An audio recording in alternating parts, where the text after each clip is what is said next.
This is your girl Jodi with JodiAsmr.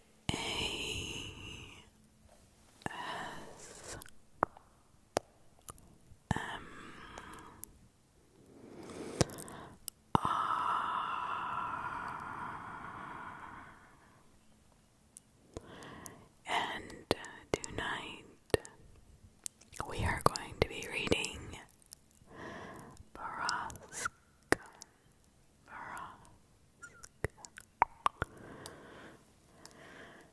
I don't even know if that's how you say it, but I'm going with it. So, sit back and relax. This is a pretty long, scary story. Creepypasta.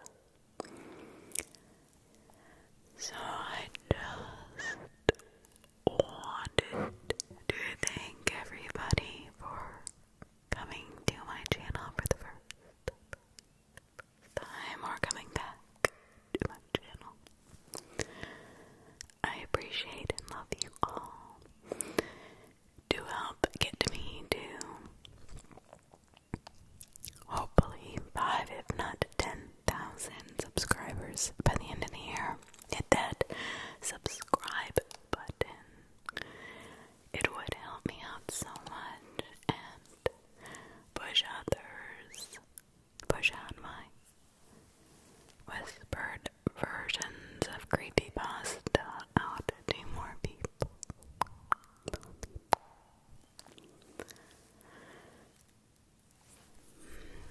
So it doesn't cost anything, but it does do a lot for the channel. So if you like my creepy whispers and creepy scary content, then please hit that like button. And if you have a request or anything you'd like to say, even just an emoji works perfect, then please leave a comment request.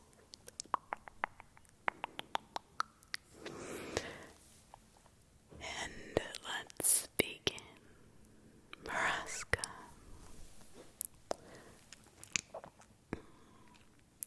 Written by /the_Dalek_Emperor.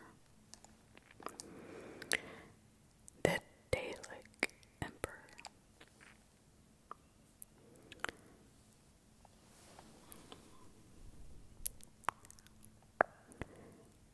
It's a long story, but one you've never heard. I can assure you that. This story is about a place that dwells on the mountain. A place where bad things happen. You may think you know about the bad things. You may decide you have it all figured out. But I'm here to tell you that you don't. Because the truth is worse than monsters or men. At first, I must admit I was slightly upset when they told me we were moving to some little town out in the Ozarks. I mean, wouldn't you be upset if they uprooted your young life into the middle of nowhere Ozarks? I can remember staring at my dinner plate while I listened to my sister throw a temper tantrum. Unbefitting of a 14-year-old honor student. But she cried. She pleaded. And then she cursed at my parents. She threw a bowl at my dad and told him it was all his fault.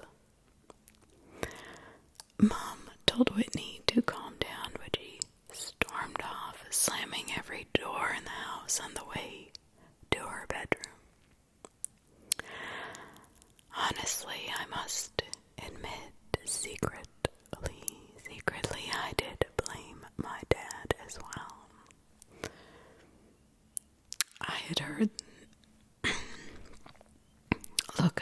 the whispers too. My dad had done something wrong. Something bad, and the sheriff's department had reassigned him to some little out-of-the-way country. Well, to me it felt like another country, but it was just a county or so away to save face. My parents definitely didn't want me to know that, but I did. I was 9, so it didn't take me too long to warm up to the idea of a change, like an adventure. New house, new school, new friends. Whitney, my sister, of course, felt the opposite. I mean, she was 14 and was definitely on a good way.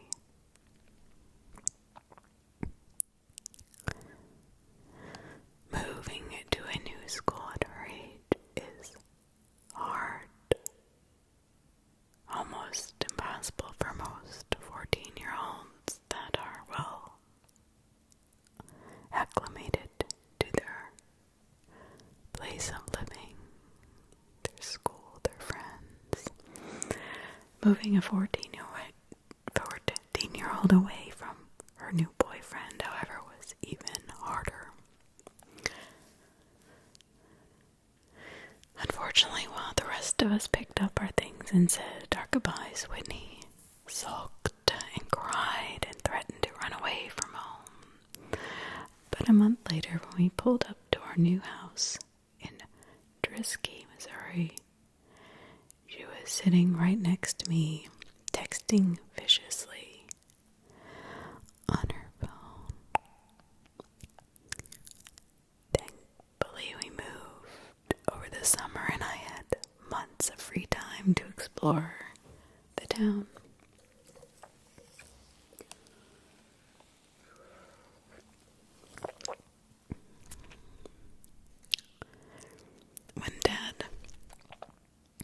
When he started his new job at the sheriff's office, Mom drove us around the city, commenting on this and that. Well, the city was much, much smaller than this. And Dad, actually, I had never been in a town that was this small. We were from St. Louis. But I must say, it's also a lot nicer. There were no quote-unquote bad areas, and the entire town looked like something you'd see on a postcard, a Norman Rockwell painting. Drisking was built in a mountain valley surrounded by healthy forest land with walking trails and crystal clear lakes. I was 9, it was summer, and this was heaven. We'd only been living in Drisking a week or so when our next door neighbor came to introduce themselves. Mr. and Mrs. Landy and their 10-year-old son Kyle. While our parents talked and drank mimosas, I watched the Landys' lanky, red-headed son hung out in the doorway, shyly eyeing the PS2 in the living room. Do you play? I asked. He shrugged. Not really. Do you want to? I just got taken for. Kyle glanced at his mom, who had just been handed her third mimosa with a wave of a hand. She said, yeah, sure. And that afternoon, with the ease and simplicity of our age, Kyle and I became best friends. We spent the cool summer morning outside exploring the Ozarks and the hot afternoons in my living room playing the PS2. He introduced me to the only other kid in the neighborhood our age. A skinny, quiet girl named Kimber DeStaro. She was shy but friendly and always up for anything. Kimber kept up with us so well that she quickly became the third wheel on our tricycle. With my dad at work all the time, my mom consumed with her new friendships, and my sister locked in her room all day. The drama of a 14-year-old. Well, here's the thing. The summer was ours to take, and take it we did. Kyle and Kimber showered me with all of the friendship that I needed. They took me around, showed me where all the best hiking trails were, which lakes were the best and the most accessible by bike. For a 9-year-old, that is pertinent information. Where the best stores were in town. By the time the first day of school rolled around in September, I knew I was home. On the last Saturday before school started, Kyle and Kimber told me they were going to take me somewhere special. Somewhere we hadn't been yet. The Triple Tree. What's the Triple Tree? I asked. Oh, it's totally awesome. Totally huge. A treehouse out in the woods, Kyle said excitedly. Pfft, whatever, Kyle. Come on, you guys. If there was a freaking treehouse, you would have shown it to me already. No, we wouldn't have. Kyle shook his head. You see, there's a ceremony for first timers and everything. Kimber nodded eagerly in agreement, her dark orange curls bouncing off her tiny shoulders. Yep, it's true, Sam. If you ever enter the treehouse without the proper ceremony, you'll disappear and you will die. My face fell. Now, I knew they were making fun of me. That's a lie. You guys are lying to me. No, we're not, Kimber insisted. Yeah, we'll show you. You just have to go get a knife for the ceremony, and then we'll go. What? What do you need a knife for? Is it a blood ceremony? I whispered. No way. No, Kimber promised. Almost looking at me like I was crazy, but why else would you bring a knife? As the thought trickled the edge of my brain, she answered, look, you use it. You just say some words and carve your name into the triple tree. Yep, it takes 1 minute, Kyle agreed. And it's a really cool treehouse, I asked. Oh yeah, Kyle promised. Well, okay, I guess I'll do it then. Kyle insisted on using the same knife he used. During his own ceremony, but we paid a price to get it. Mrs. Landy just happened to be home with her youngest son, Parker, and despite Kyle's many objections, his mother insisted he take his 6-year-old brother with him. Mom, we're going to the treehouse. It's only for older kids. Parker cannot go. I don't care if you're going to see an Exorcist movie marathon. You're taking your brother with you. I need a break. Kyle, can't you understand that? And I'm sure your friends won't mind. She flashed flashed Kimber and me a challenging look. Right. Oh no, not at all, Kimber said, and I nodded in agreement. Kyle made a loud, dramatic sigh and called his brother Parker. Put your damn shoes on, we're leaving now. Kyle, watch your language around your brother. Whatever, if he's gonna hang around the big kids, he's gonna hear some words, okay?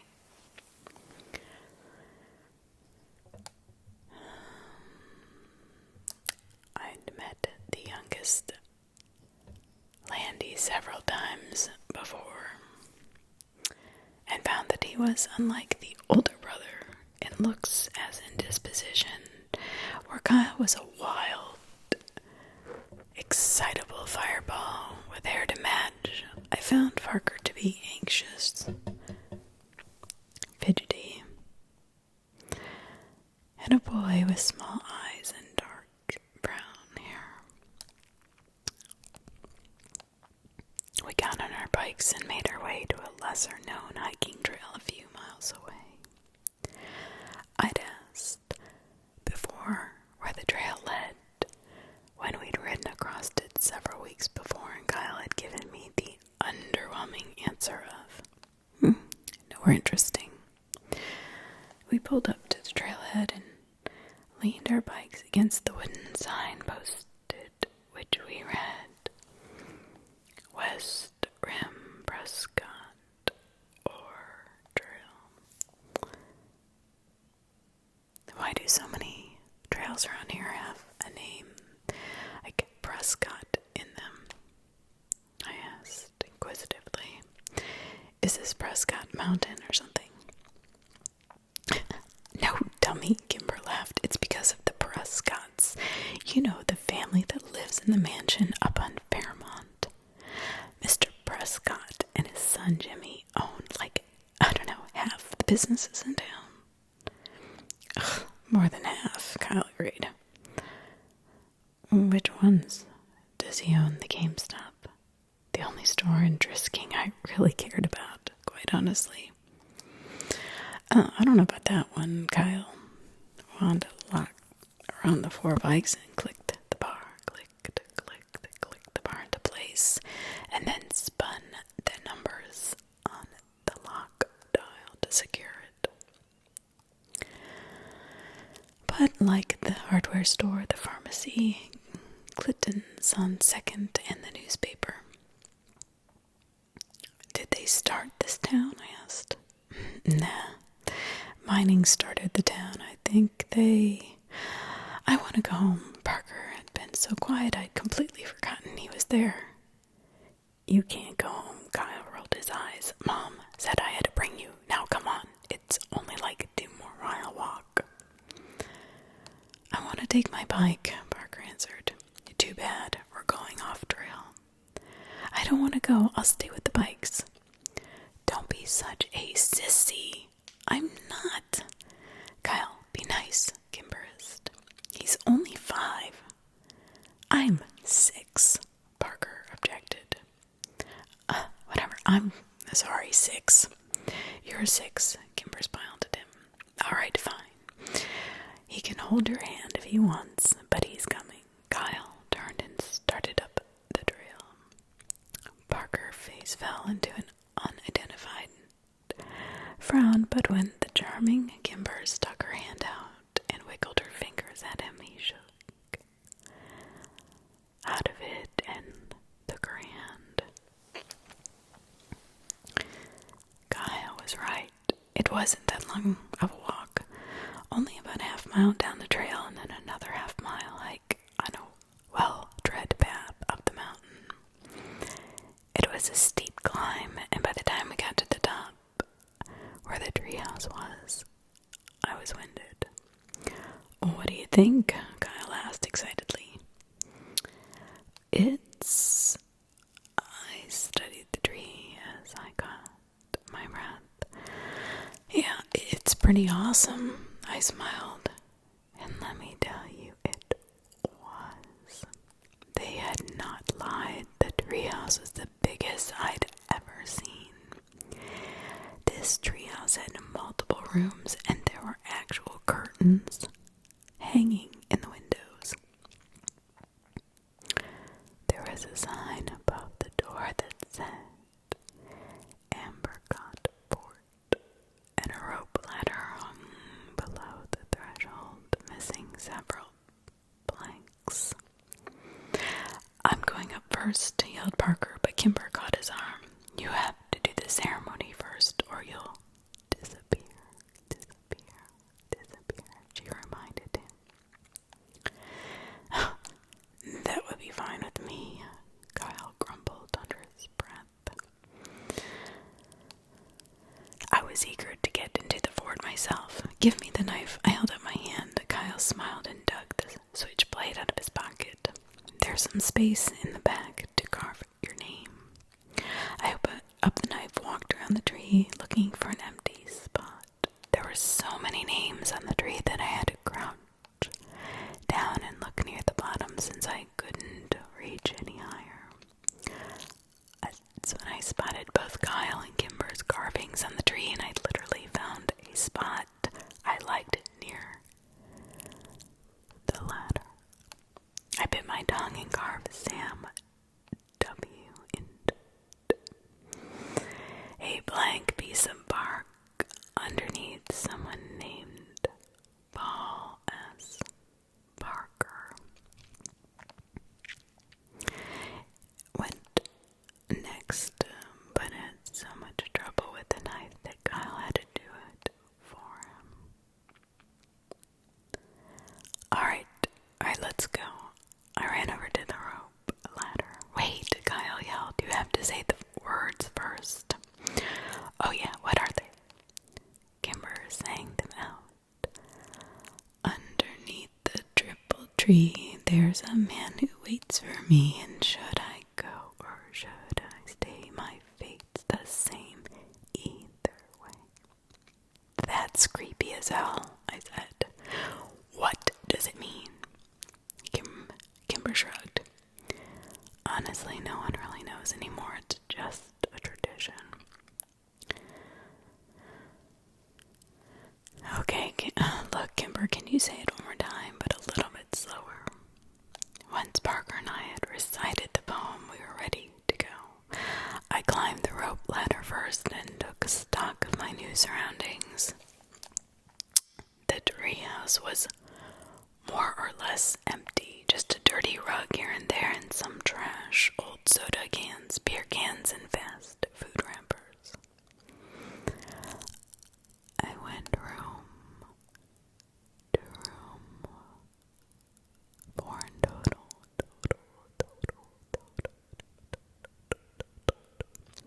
and found nothing of real interest until the last room. An old mattress lay in the corner, and piles of musty, ripped clothes scattered the floor. "Did a hobo live here?" I asked. "Nah, this room has been like this for, well, as long as I can remember," Kyle said from the doorway behind me. "It smells gross," I said. Kimber walked up to the threshold but refused to go any further. "It's not the smell that freaks me out, it's that."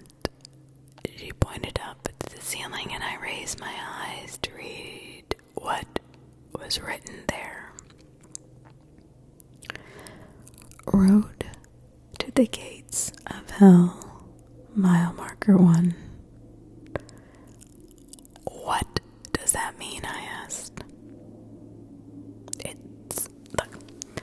It's just older boys being dicks," Kyle said. "Come on, I'll show you the best part of the treehouse." We walked back into the first room, and Parker looked up at us and smiled, bowing down to what he'd clumsily carved into the wood. "Fart," Kyle read. "That's hilarious, Parker." He rolled his eyes, but his little brother didn't pick up on the sarcasm and just smiled proudly, chest out. Kimber sat down on the floor next to Parker, and I sat on his other side. "Kyle, from his brother and then walked across the room and wedged the blade between two planks of the wooded wall. He pushed, and the board gave, opening up a small secret compartment in the wall. Kyle took something out and pushed the plank back in until it was flush with the others. "Check it out," he turned around and proudly held up 2 cans of Miller Lite beer. "Whoa," I said. "Ew, warm beer, that's gross. How did you get..." Okay, how did you even know that was there before I ask you where you got it?" Kimber asked. "Phil Saunders told me."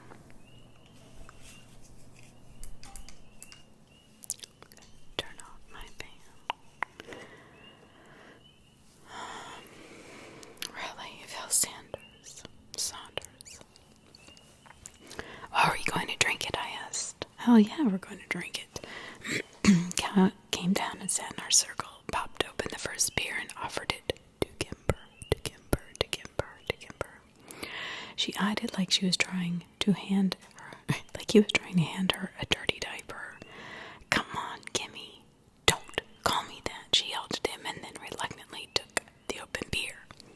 She smelled it and made a face, then pinched her nose and took a small swig.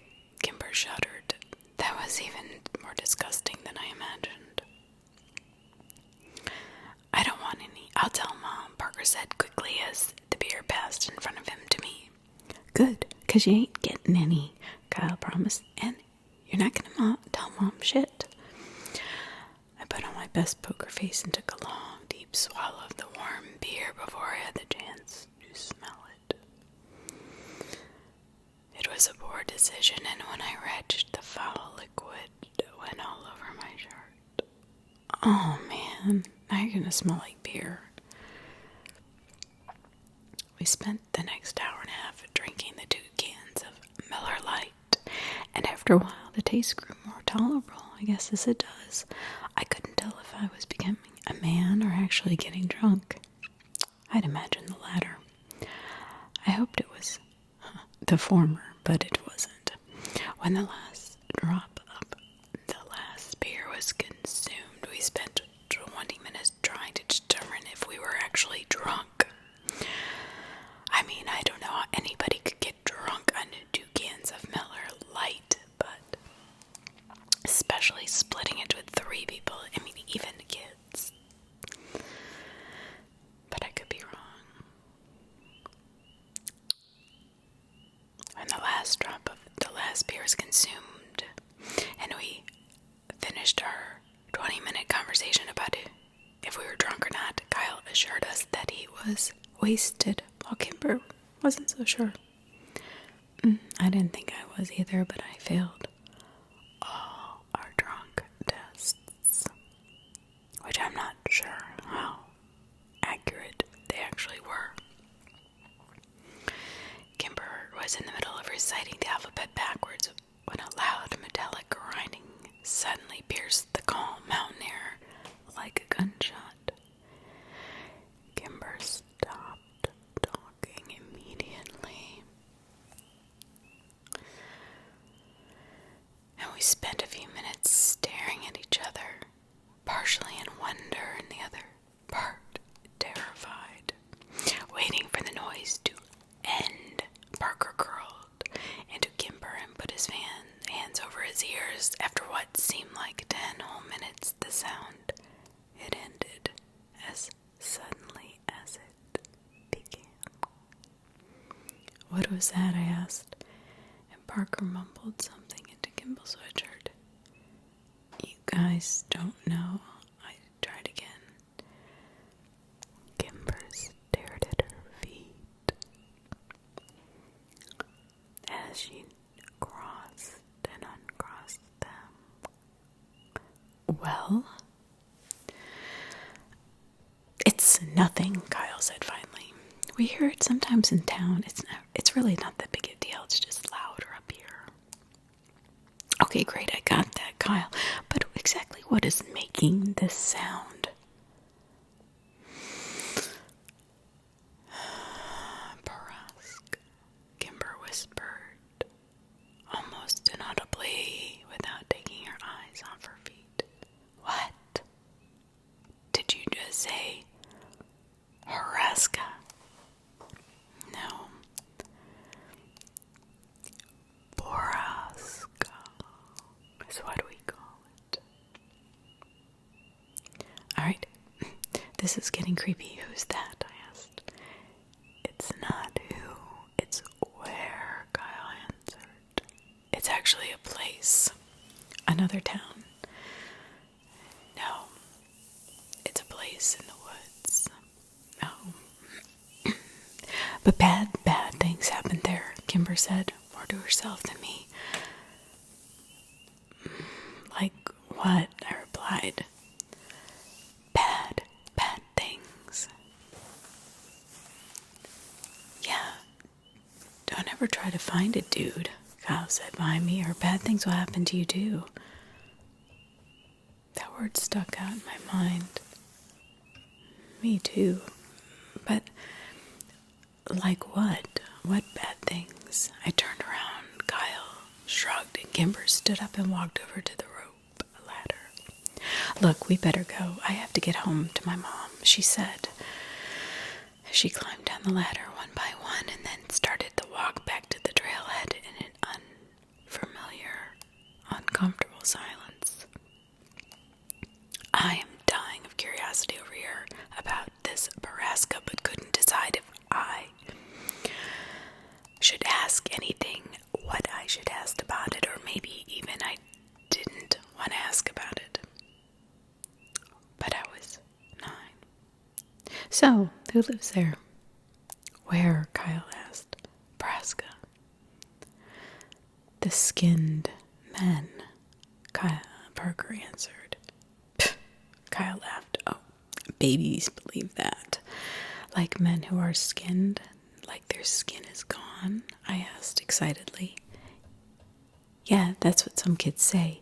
Most of us stop believing in that sort of crap, though, when we turn double digits, Kyle said.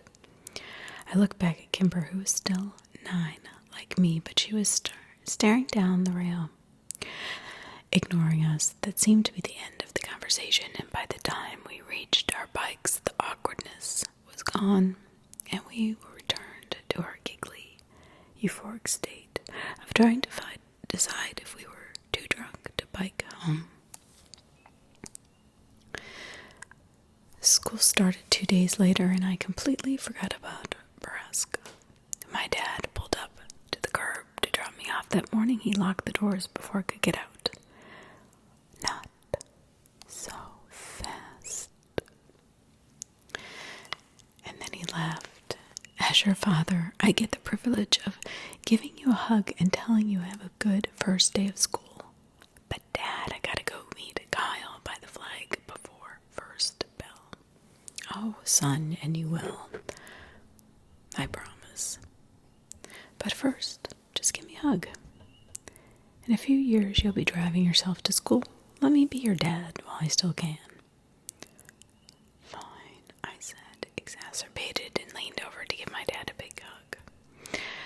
Thank you. Now go meet your friend. Your mom will be waiting here to pick you up at 3:40. I know, Dad. You can't. Why can't I take the bus like Whitney? When you're 12, you can take the bus. He smiled and unlocked the doors. Until then, I get to drop you off in the mornings. If you think it'd make you look cooler, you can ride in the back seat behind the cage tomorrow. Dad, just don't, please.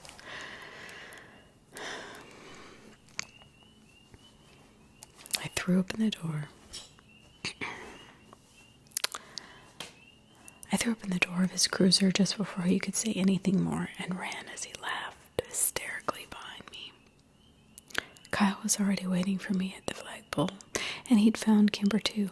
Dude, you must miss the bell, he yelled when he saw me. I know, sorry, Dad hug. Whose class are you in? Kimber asked. She was wearing a red sweater and leggings with the frogs on them. Her curly orange hair was brushed into ringlets and her lips pink and shiny. She never looked prettier, and I was surprised to realize I'd never seen Kimber as a girl, really. Mr. Diamonds. Me too, she said cheerfully. Lucky, Kyle scoffed. I'm in Miss Verdi's only 2 4th grade teacher, and I get the crappy one. Well, I guess you had a 50-50 chance. Kimber grimaced. Yeah, my mom had her when she was a kid. Alright, guys, what's wrong with her? What did she do? What did she say? Just that she's strict and gives out homework on the weekends. On the weekends? Fuck. Excuse me, Mr. Landy. I immediately recognized the tall man that had suddenly appeared behind the white-faced Kyle. Sorry, I meant dang. Kimber giggled. Oh, I'm sure you did. I'm sure you did. And he nodded. Hi, Sheriff Cleary. Even though I'd only met him a few times, I liked my dad's boss, and he liked me. Hello there, Sammy. Are you excited for your first day? Sheriff Cleary crossed his arms in front of him and widened his stance imposingly, but gave me a wide, accepting smile. Yes, sir, I said, and then added lamely, what are you doing here? I'm giving a presentation to the 5th and 6th grades about safety when walking to and from school. Yeah, he gives it every year, Kyle muttered. Cool, I smiled. Sheriff Cleary nodded at me and then turned and walked away. I looked down. Around at my friends, confused. Where's Kimber? Oh, she took off. She is annoying on time to everything. And as if to illustrate this point, the bell rang. We both ran up the stairs and inside. I walked into the class and saw that Kimber had saved me a spot next to her at the back. Mr. Diamond, a short, round man of 40 or so, nodded at me when I walked in. Mr. Walker, I presume? Yeah, that's me. I mumbled as I rushed past him to the desk next to Kimber. Oh, welcome to Drisking Elementary, and for the rest of you, welcome back. Go Grizzlies! The class echoed a reluctant and subdued, Go Grizzlies. Kimber introduced me to the other kids in the class throughout the morning.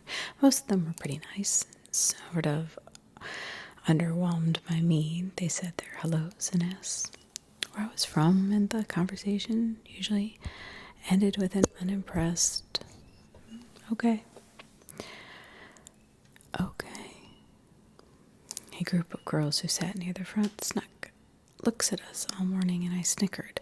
I asked Kimber who they were, and she shrugged. During our second break, they came up and talked to me. Are you friends with Kimber Destaro? A tall, dark-haired girl asked me. Yeah, I asked. I looked over at Kimber. She was watching me with worried eyes. Are you related to her? No. I don't think so, because you don't have orange hair. I didn't know what to say to that at all. You don't have to be friends with her, you know. And the second girl with the oddly round face, I want to be friends with her. A third girl popped out behind the other two, snorted, taking me back a little bit. She had pretty auburn hair and a rude upturned nose. Well, if you do, you're going to be in the ugly kid group, the first girl warned, and once you're in that ugly group, well, you can't ever leave it. Better than the bitch group, I said. Rude nose and round face gasped with dark hair, but dark hair smiled. We'll see, she said, and the three returned to the corner of the room. I sat back, down next to Kimber, feeling like a badass. I was the first.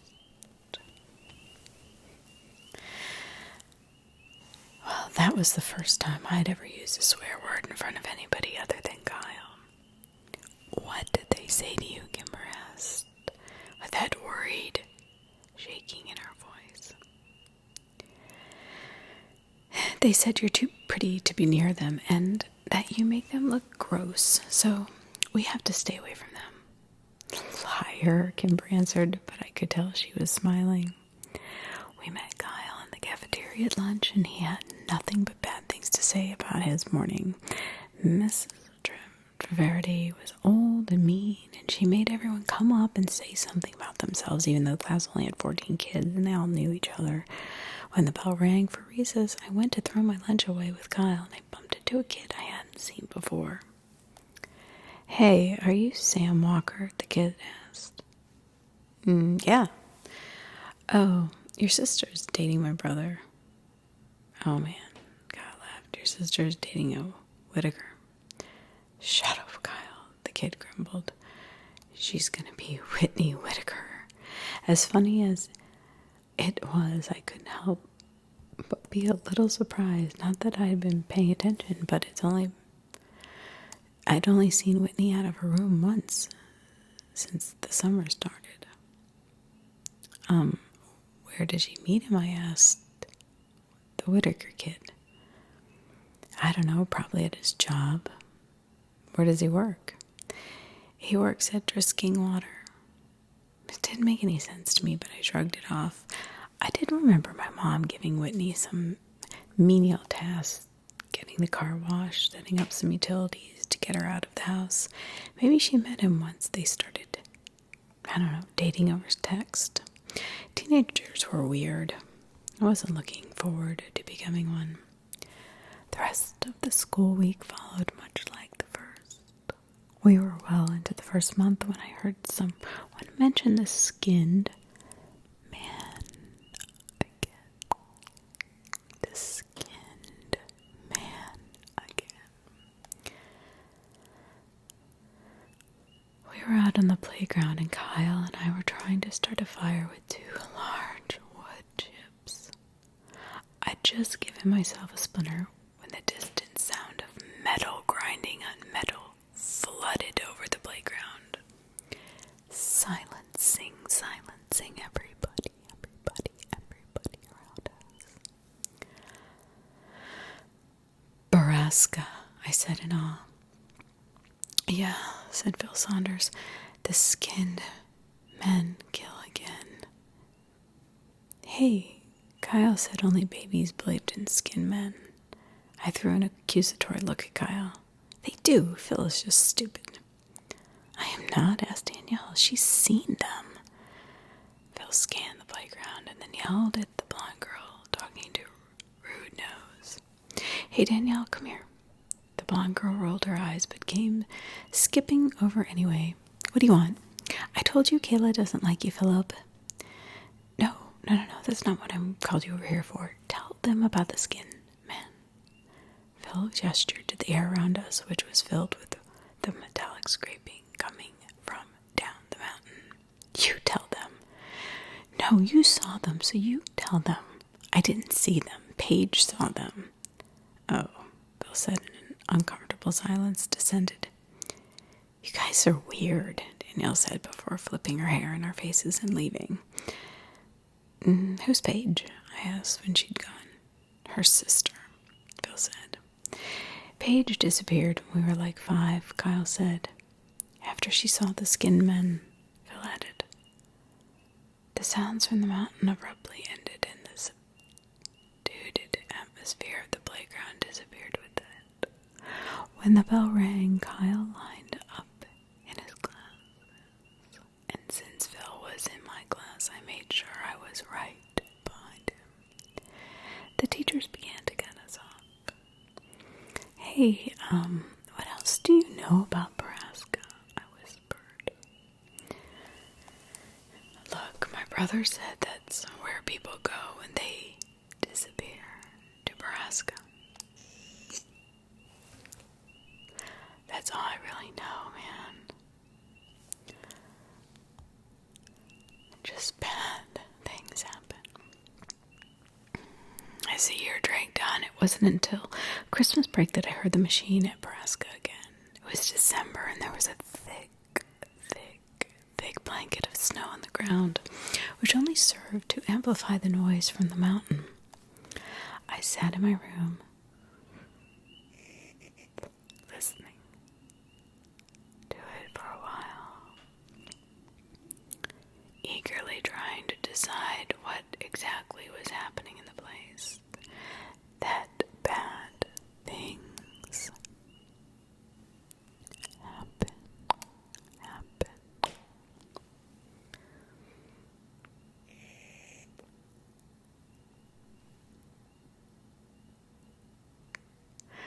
I saw my dad's cruiser pull up out the window and went downstairs to greet him. As I passed my sister's door, I heard her giggling in that annoying teenage girl way, and I cringed. I hope Kimber never got like this. Dad, I skidded to the landing just as he opened the door. My dad stomped the snow off his boots and threw open his arms. Sammy, how many years has it been? He joked. It was true. I had not seen much of my dad lately, since he was working a lot, doing what I don't really know, since this was the quietest, lamest town ever. Mom thought the sheriff was grooming Dad for his job, since Clary was so old and Dad never really agreed or disagreed with her. He'd only been at the department 7 months after all, and he doubted people in the county would vote for him. Hey, Dad, did you hear that? That machine? Like sound, noise, anything? Did you hear that? Yep, I hear it in town every now and then. Do you know what it is? I asked the sheriff about it, and he told me the noise comes from private property up in the Ozarks. Is the property called Borrasca? I asked quickly. I have no idea. Borrasca, where did you hear that? I don't know, kids at school, Dad. Well, it's nothing to worry about, Sammy. Probably just some logging equipment. But is the place called Borrasca? Like you have heard the name before. Dad pulled his boots off and shrugged off his coat, looking towards the kitchen. No, son, I have not heard that before. Have you ever heard of the skinned men? I asked quickly. Skinned men? Good God, Sam, is your sister telling you these stories? No. But he wasn't listening to me anymore. Whitney, he yelled up the stairs. No, Dad, Whitney doesn't even talk to me, I repeated. I heard a door creak open upstairs, and Whitney peered over the railing, a phone in hand, an annoyed look on her teenage face. Are you trying to scare your brother? Dad demanded. Dad, no. I said again, almost pleading with him to leave my sister alone. Whitney shot me a betrayed look. Ugh, seriously? If I'd waste my time. You aren't telling him stories about skinned men? No, Dad, I told him. Look, I told you I heard it at school, I said. Whitney gestured to me as if to say, see? All right, when you kids need to start getting along, we're family. You're family, for Christ's sake. I'm not going to be here forever. You need each other. Whitney rolled her eyes when Dad walked into the kitchen. She stuck her tongue out at me. Real mature, Whitney. I yelled up at her, but she was already gone. I'll tell Dad about your boyfriend. But I didn't. Christmas came and went, surprisingly smooth at our house. Whitney and I got everything we'd had on our list, which was just first for us, actually. The town may be smaller, but Dad's paychecks were clearly better. I wore my new Rams parka on the first day back to school after Christmas break. Kyle fawned over it, and Kimber showed up. The blue pearl necklace her mom had gotten her for Christmas. Kyle and I feigned interest, but did it poorly. Kimber knew, but it just seemed happy we cared. But just seemed happy we cared enough to fake it, I guess. As we said goodbye to Kyle for the morning, Kimber was suddenly slammed from the side. Kyle caught her before she fell, and I spun around angrily to see a dark-haired girl, whose name I learned was Phoebe Ranger, laughing and walking away with round-faced girl. "You're bad people who make poor life choices," Kyle yelled at them. "When I'm your boss, someday I'll make you clean bathrooms." "Yeah, and if Kyle's your boss, you know you've messed up," I added. And Kyle high-fived me, turned to Kimber, but she wasn't sharing in our victory. She was trying to hide the tears on her face. "Kimber, don't sweat those girls.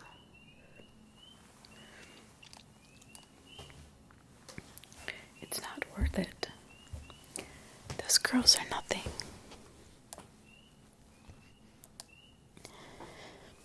And nobody really likes them. People are just nice to them because they're related to the Prescotts."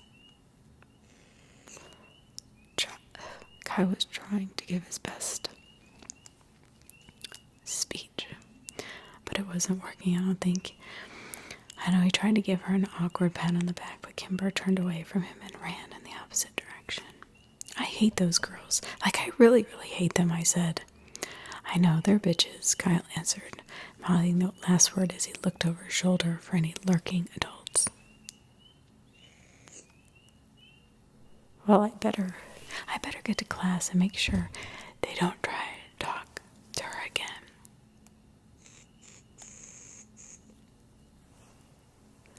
"There's an assembly this morning. No class until after lunch." "Are you serious? That's awesome. Do we have to sit by class?" "Not usually, but we better get there quick so we get seats at the back," Kyle said as we started walking. "What's the assembly for?" "It's either DARE or the History Society presentation." "What's DARE?" "You know, DARE. It's an don't you dare do drugs or you're grounded until you're dead." "Oh, I hope it's the history thing then." We found Kimber already in the auditorium. She had collected herself and saved us both seats.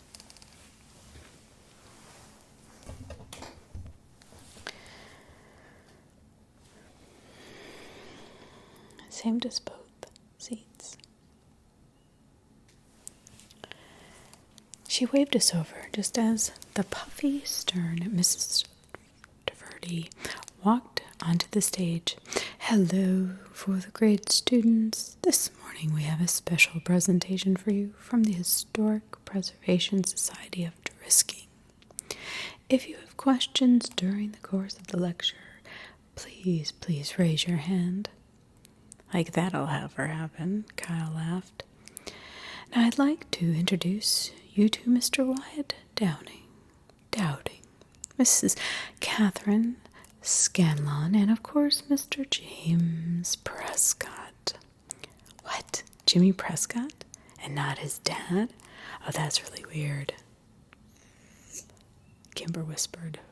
"Dude, Thomas Prescott has done his presentation every year for 20 years, Kyle said. "It's definitely weird." "It's not weird," whispered Mike Sutton from behind us. He leaned forward. "Tom Prescott went crazy like a year ago. You didn't know. He didn't do the presentation last year when my sister was here either." "I don't like Jimmy Prescott." Kimber shook her head. "I wanted to just tell you something. He gives me the creeps. You know, the heebie-jeebies, the weirdos, whatever you want to call him. His dad is so much nicer. He's like a grandfather." "Well, I want to just tell you the presentation was slow and boring." Mr. Dowding and Miss Scanlon talked about the first settlers here, the Cherokee and the Trail of Tears. They talk about Alexander Drisking's discovery of the mother lode of ore in the mountains, and yada yada yada, settling here with his family to mine and refine the iron.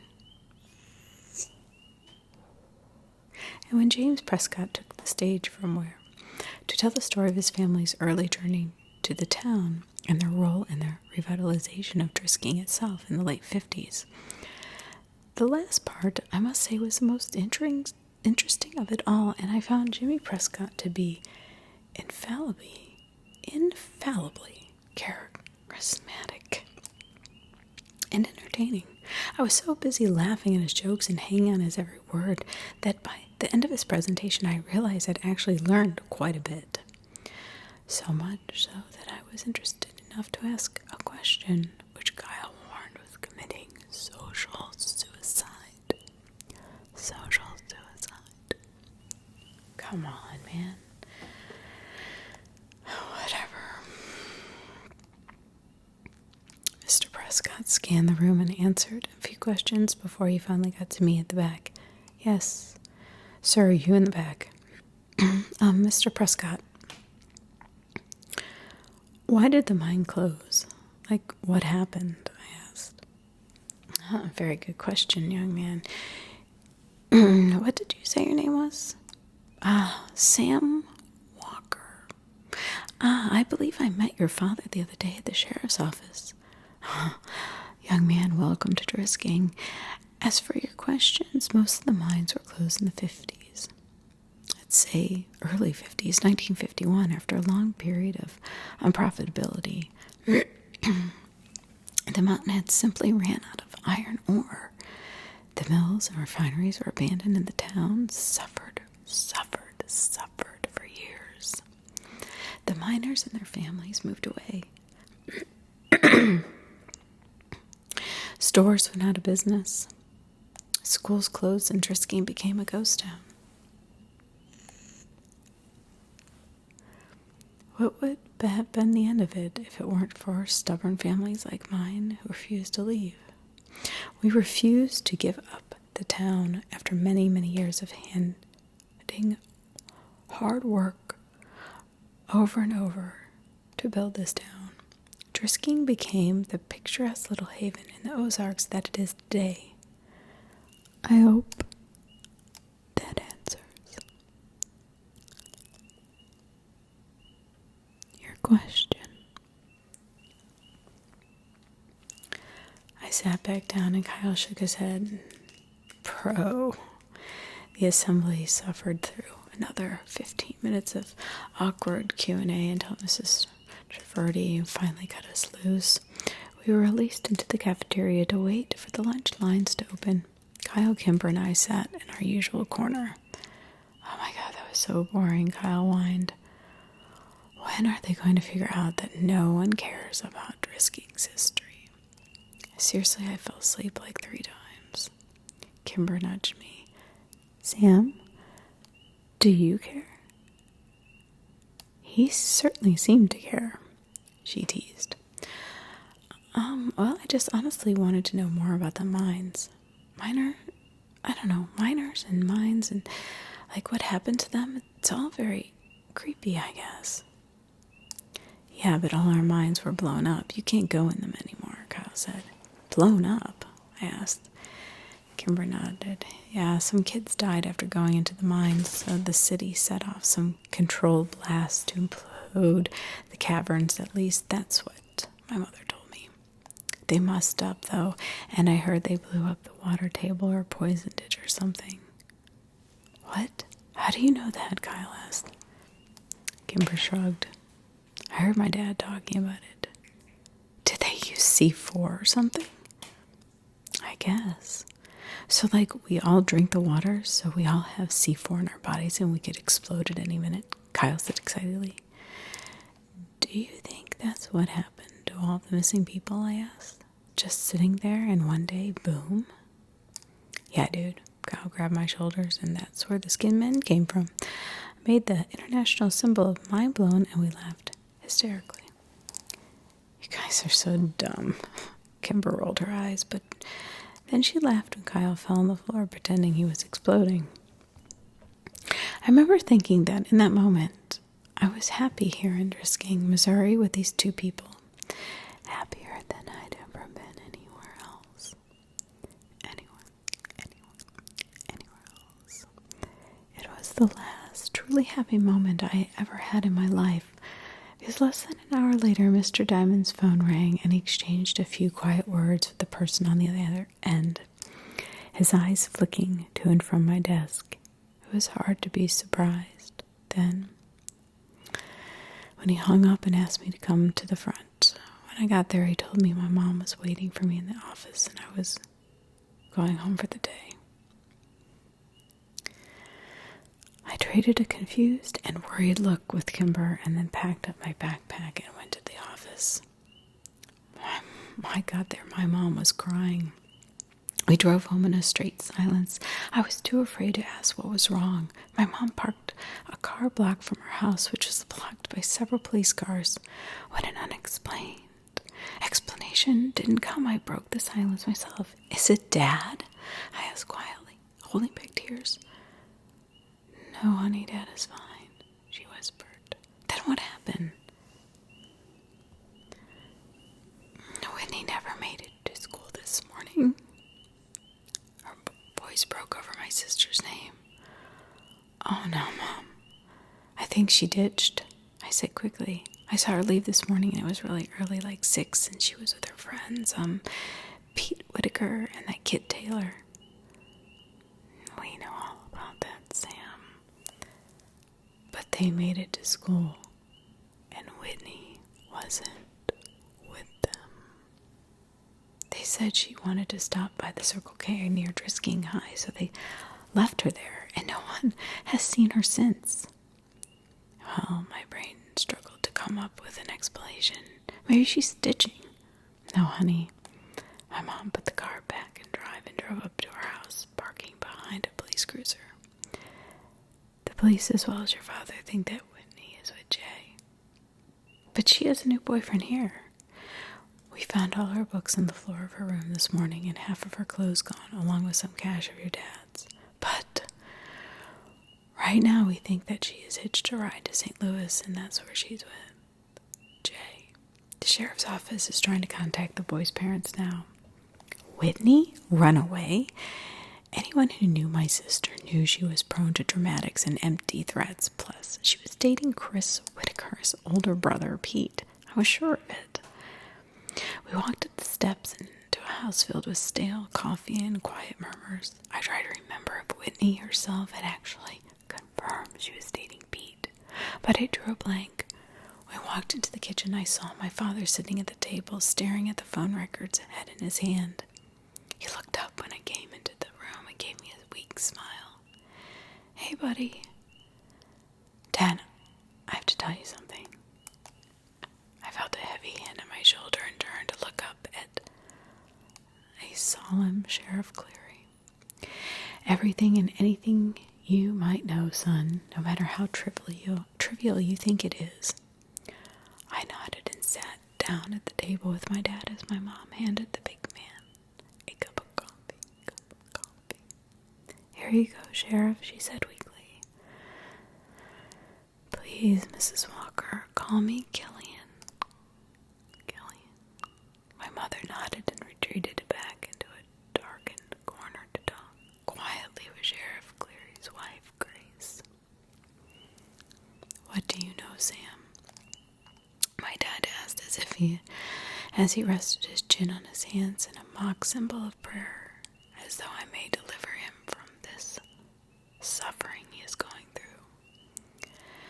"Well, look, it's just I heard Whitney had a boyfriend, that guy Pete Whitaker, that she's been hanging out with. I saw them and Taylor Dranger leave this morning before me." "What time did they leave?" I don't know, like before 6?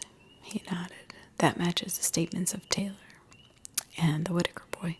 My father's head sunk lower into his hands, and I knew I'd let him down.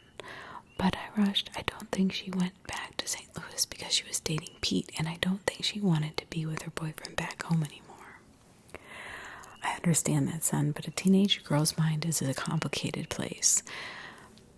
My officers are trying to get a hold of the boyfriend's family back in St. Louis." Clary nodded to my father. "Now why don't you head up to your room and let us work, Samuel?" I looked up at him in surprise. "What?" No, I want to stay down here. I can help. No, son. There's nothing more you can do here. You've been a good brother, and now let us handle this. But I can help. I can help. You already have, son. Dad, I looked over at my dad and begged eyes. Go to your room, Sam, he said quietly after a moment. I balked. Dad, no. I was so angry I did the only thing that I could possibly do in that situation.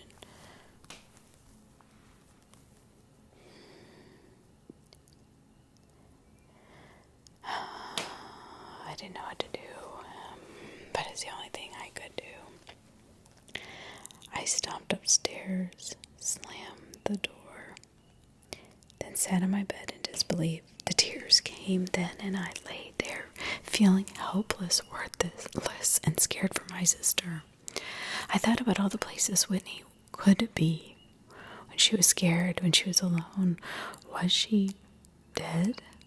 When the sun began to set, I finally got out of bed and went to check my email. I was expecting a ton of messages from Kimber and Kyle, but there was only one. Did you go to the treehouse?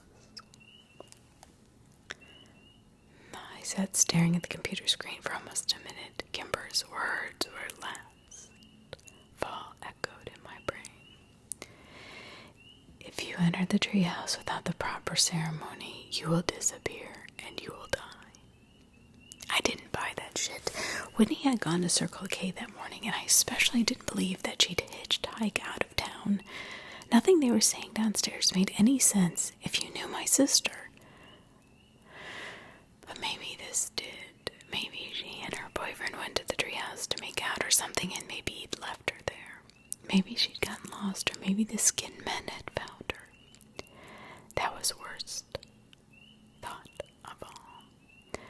I didn't need to sneak out because the police were too busy with my parents to care about me anyway.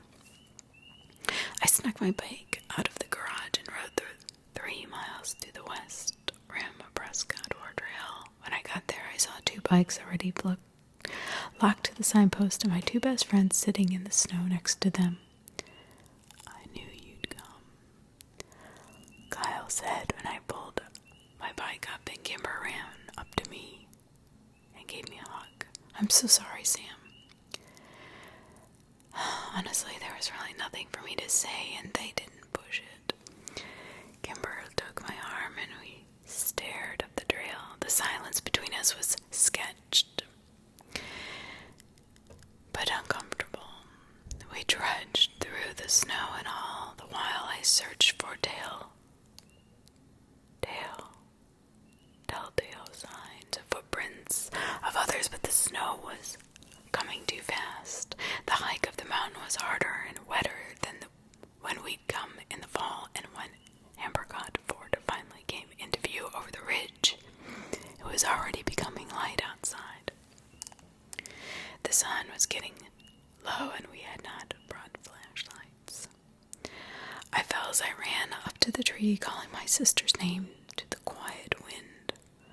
Kyle, right behind me, leapt impressively onto the rope ladder, climbing quickly up the planks. I kept calling Whitney's name, waiting for Kyle to yell that he'd found her, or that there was at least some sign of her body.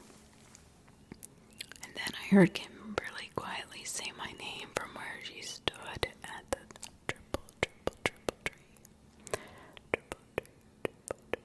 I ran over and tried to follow her eyes to confirm what had already. I knew it was. I tried to follow her eyes, but then I found it. Fresh, carved near the top. Whitney. Dubby.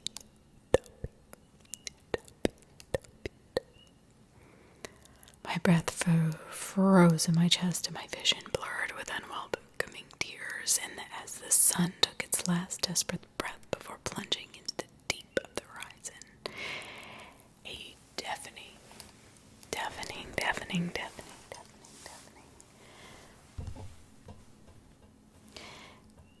deafening metallic whirl sang out from the wilderness and spilled, spilled, spilled, spilled, spilled, spilled, spilled, spilled, spilled, spilled down the mountainside.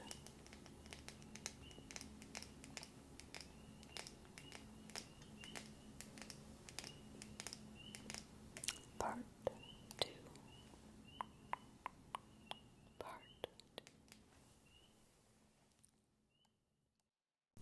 Part 2. Part 2. Underneath the triple tree there is a man who waits for me, and should I go or should I stay, my fate's the same either way. Good morning. The words faded back into the ether, and I awoke with a start. Jimmy Prescott was lounging against the wall near the door, an amused yet disapproving look on his face.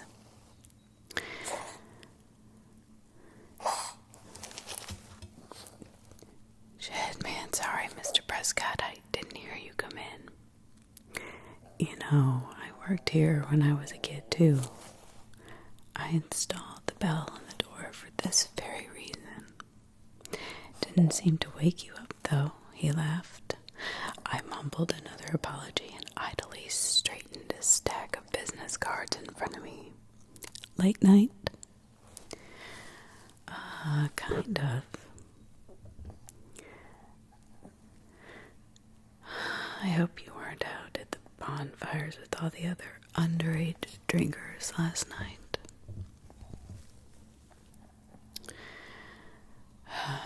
No, sir. Yep. Good. Anyway, I'm glad you're here. I am actually just here for lunch. I'll take a Parmesan chicken with avocado and rye. Yes, sir. Happy that the conversation was over, I walked over to the sandwich counter and unwound the twisty tie from the rye bread packaging. I don't know why this is always so stressful. Jimmy Prescott stepped back from the counter and idly studied that picture on the wall. Though he'd seen them 1,000 times before, most of the photos were on the subject of the Prescott family. He had seen them 1,000 times. All of the pictures were taken over the last century. I'd always, thought it odd decor, but then the shop was named after them after all, so maybe not so odd. Is Miriam here? Prescott asked as I wrapped up his sandwich. Yeah, she's in the back. I thought she'd still be in St. Louis. Well, you're finished.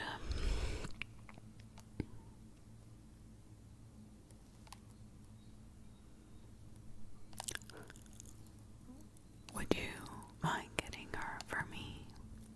Shit. Yes, sir. I handed him a sandwich and went to the back to find Mira.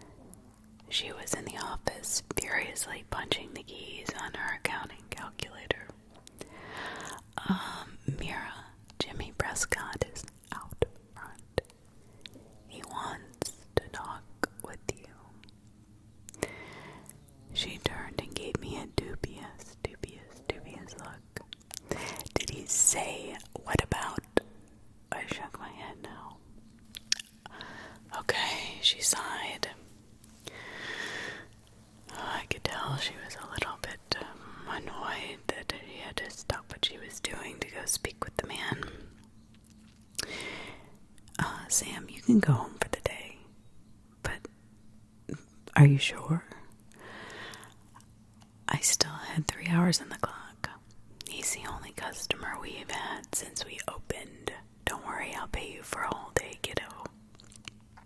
Oh, cool, thanks, Mira. Good luck, I guess, with whatever you're doing. I gave her a sympathetic shrug, and she patted my arm. I didn't know how she did it.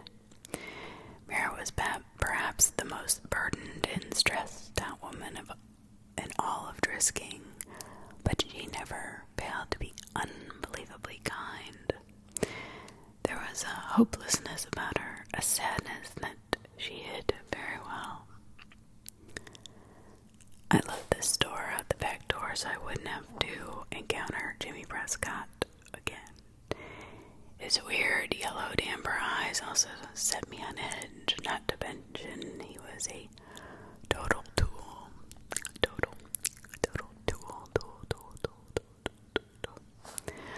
Hopped in my car and texted Kyle that I was off work.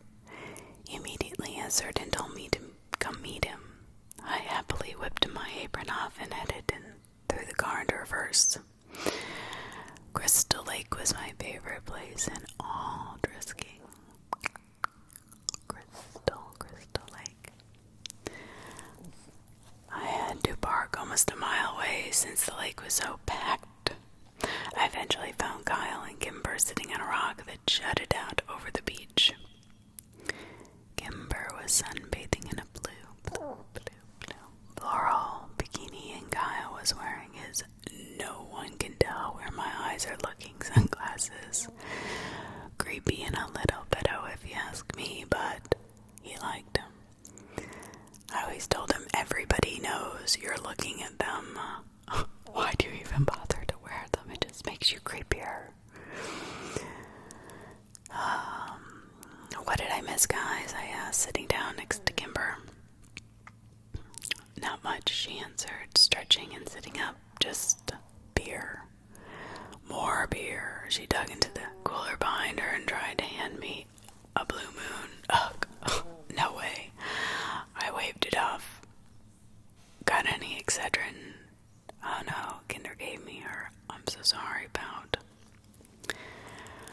Okay, then I'll just take those sunglasses. I held my hand out to Kyle, who looked back at it in horror. What? Fuck off. Oh, come on, Kyle. Give me your sunglasses. Sam didn't get to sleep off his hangover like we did. I smiled and he tightened his lips. We both knew exactly what I was doing.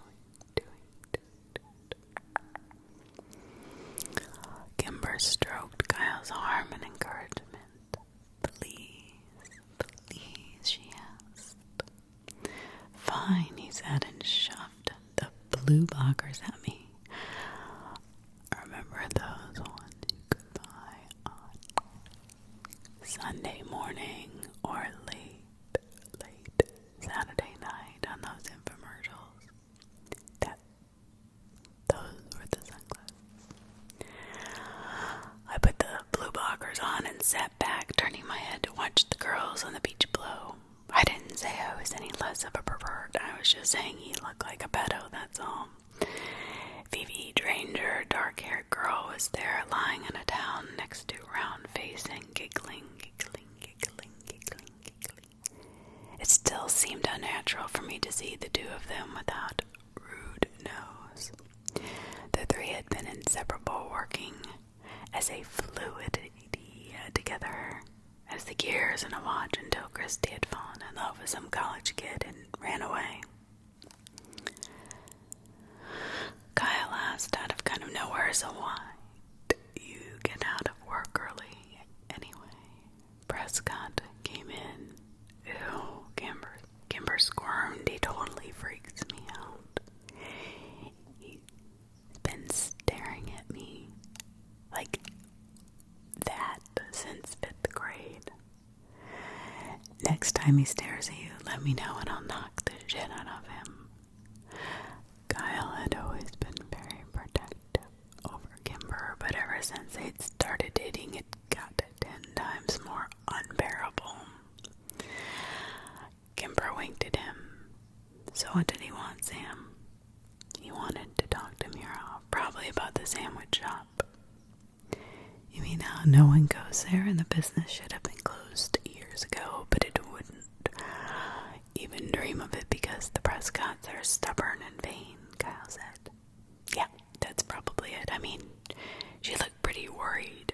I can count on one hand how many sandwiches I've sold in the past month. Ouch, Kimber grimaced. Yeah, I'm pretty sure she's going to get chewed out. I really don't like that guy. I thought about the squirmy, yellow-eyed freak yelling at sweet little Mira and made my blood run hot. Well, you should have met his dad, Kyle snorted. He was a piece of work. His dad? I asked. Yeah, Tom Prescott, Kimber said. The family put him in a few towns over. In a home. Why is he in a home? Well, the rumor is he got dementia and he was embarrassing the family in public, Kyle said. Yeah, I heard that too. Kimber brushed her long curls off her shoulders. I always liked Tom Prescott. It was a pretty shitty thing to do. Hey kids, we turn in unison to see Phil Saunders come stumping out of the bushes behind us with Mike Sutton following behind. So this is where the cool people hang out high above the kingdom on Pride Rock. Sup, Mike, Kyle said, ignoring Phil, whom he disliked ever since Phil had briefly dated Kimber, whom he disliked really every time he looked at Kimber before they started dating. Like I said, possessive.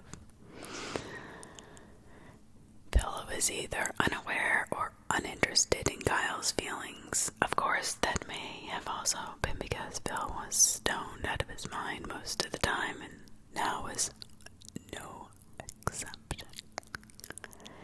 They sat down to us, and Mike offered me his pipe. Want a hit? I did want to hit it, and pretty badly too. I reached up to grab it, but Phil swatted my hand away. Careful, guy, man. You don't want to get the sheriff's on high. For fuck's sake, Mike. Mike nodded knowingly and shoved the pipe back into his pocket. A scowl and a little resentment crept over me. Really? I said, with a deep, annoyed sigh. Sorry, Sammy. Oh, the reason I'm even smoking around you is because today is my cousin's death anniversary, and I don't give a shit about anything else. Your cousin Hannah, Kimber asked with a sympathetic look. Yeah, 5 years she's been gone. Too many people disappear in these woods, man, Mike said as he exhaled a cloud of smoke. Yeah, man, Phil nodded. You know, sometimes when I'm high, I see them all. I feel like I know the answer to the mystery. It's as if I'm so close to solving it. It's just something I can see when I'm high. Like they're all puzzle pieces, and in my mind I see the puzzle put together, but I can't tell what the picture is of. You know? My God, you're fucking high, Saunders, Kyle said. We all are, man. We all are. Everyone in this town is drinking the Kool-Aid. Kimber raised an eyebrow at him, but said nothing. Everyone except the dead ones. I can see what they looked like before they went into the ground. Or is it the ground? What? Shit, I don't know, man. Mike said to the space in front of him. Yeah, I see all those people. Hannah, Paige, Wilson, Mason, Medley. Hell, I've even seen your sister Walker. Kyle, who I knew had been monitoring the conversation for mention of this very thing, sprang to his feet and opened his mouth to yell at Bill. Now, Whitney Walker ran away to St. Louis, remember, Mike said. I saw Kyle and Kimber exchange a quick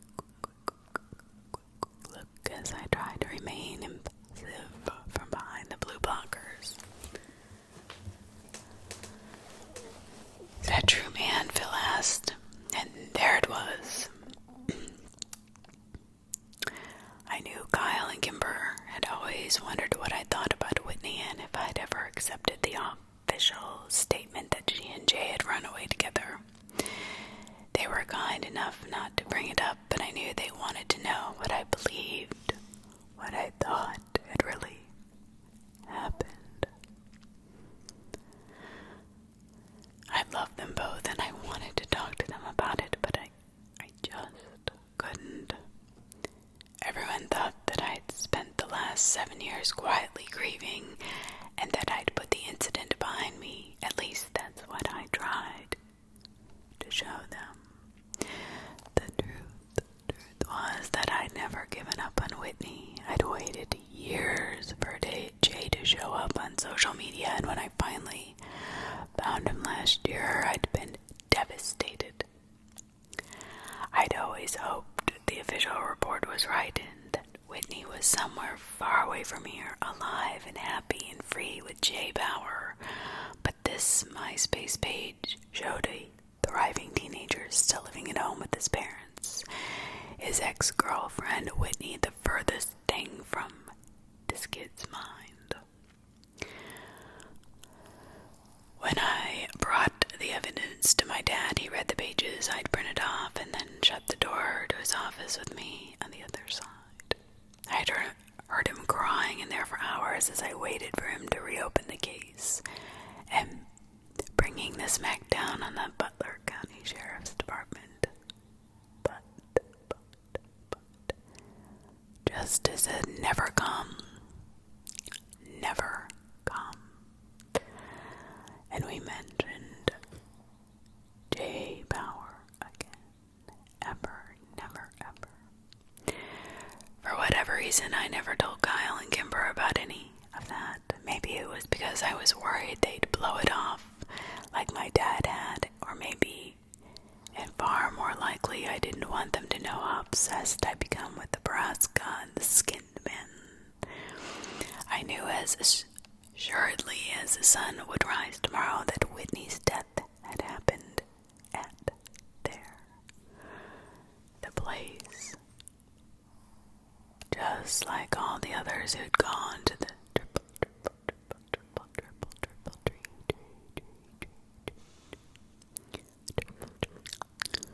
triple tree. I was suddenly very aware of 4 pairs of eyes staring at me.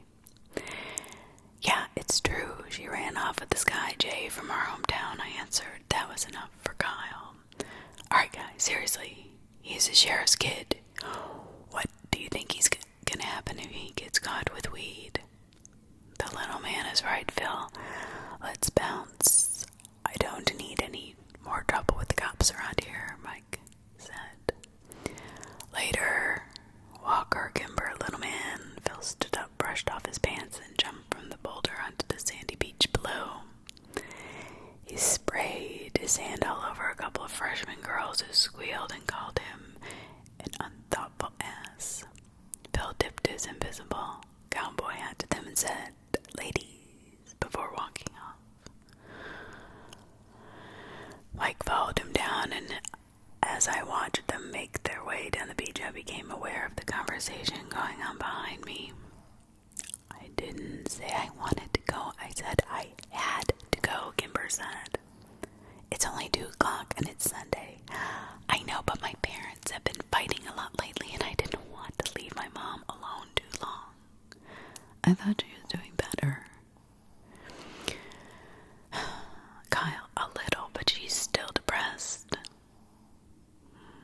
Do you want to stay over my place tonight? Kimber's voice dropped into a whisper. I just don't think I'm ready for that yet. What? No, wait. That's not what I meant. I'd sleep on the pull-out in the basement and you can have my room. Very awkward silence was strained between them. My parents love you, you know, he added. Kimber laughed. I know, I just wanted to be there for my mom right now. But thank you, sweetie. And then the absolutely disgusting sound of my best friends kissing I would never get used to. Oh my god, rolling my eyes. Ugh.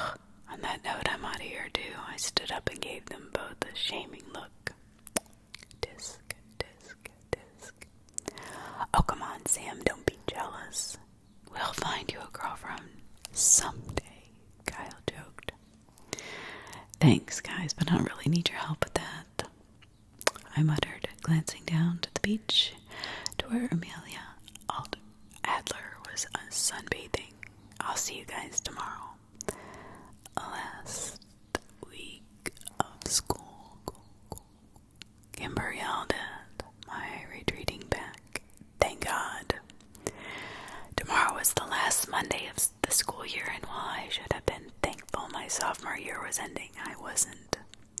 The summer meant no distractions, more time to think, and even more hours of boredom at Prescott artisan sandwiches.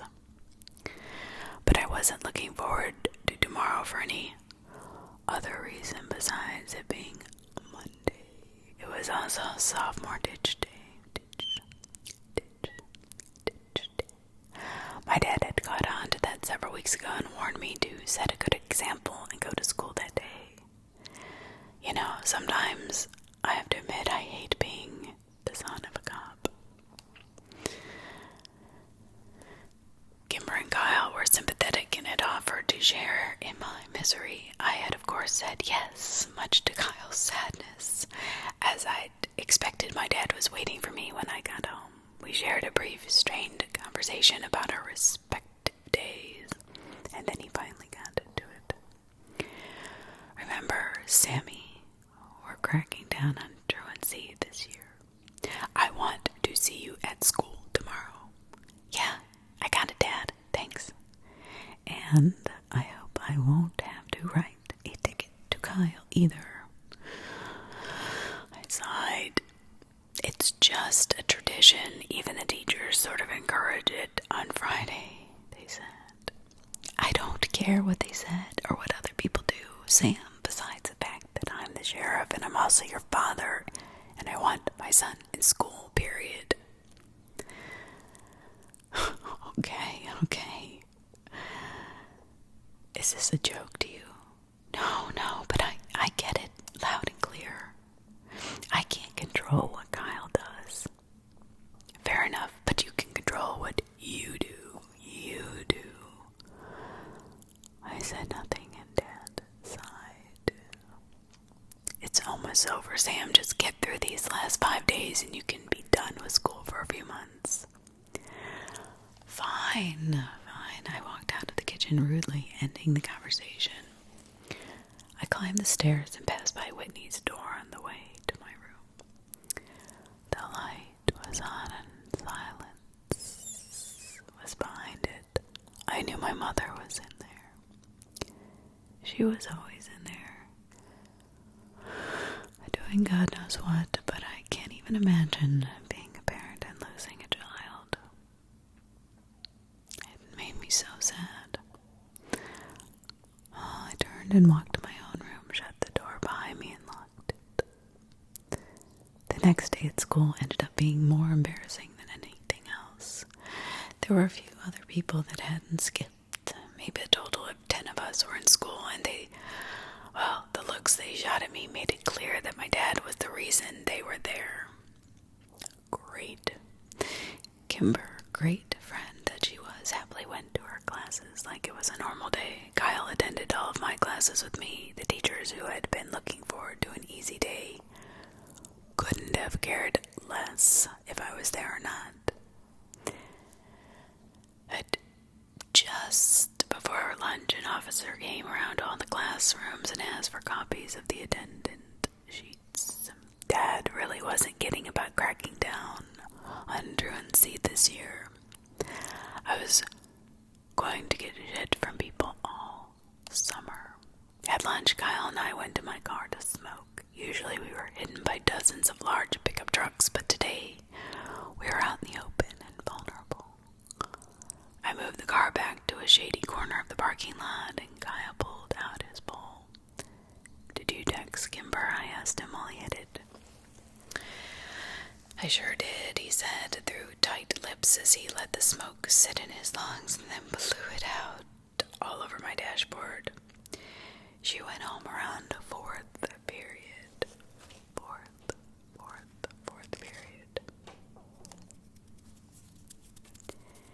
She said her mom called her and she was going home to take care of her. I don't know, man. Doesn't her mom hate you? I asked, taking my turn with the bowl. Yeah, I mean, that's a fairly new development ever since Kimber and I started dating, but I'm pretty sure she's always had some disdain for me and hid it behind, well, closed doors before.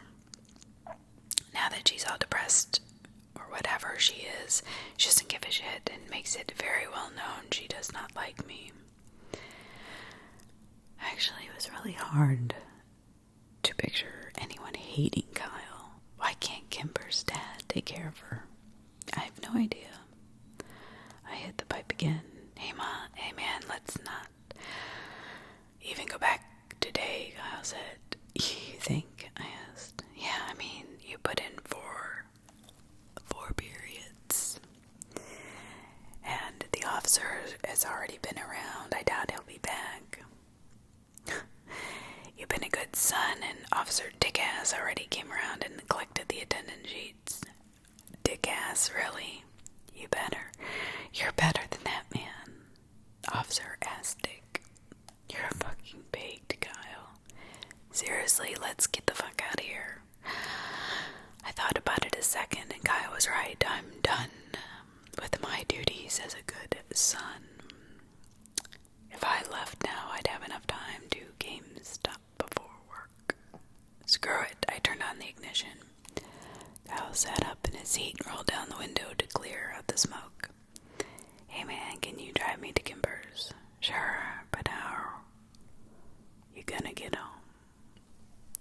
You can come get me after work. Whatever mom throws you out. Again, I guess you're walking, huh? Kyle's eyes rolled. That was only one time.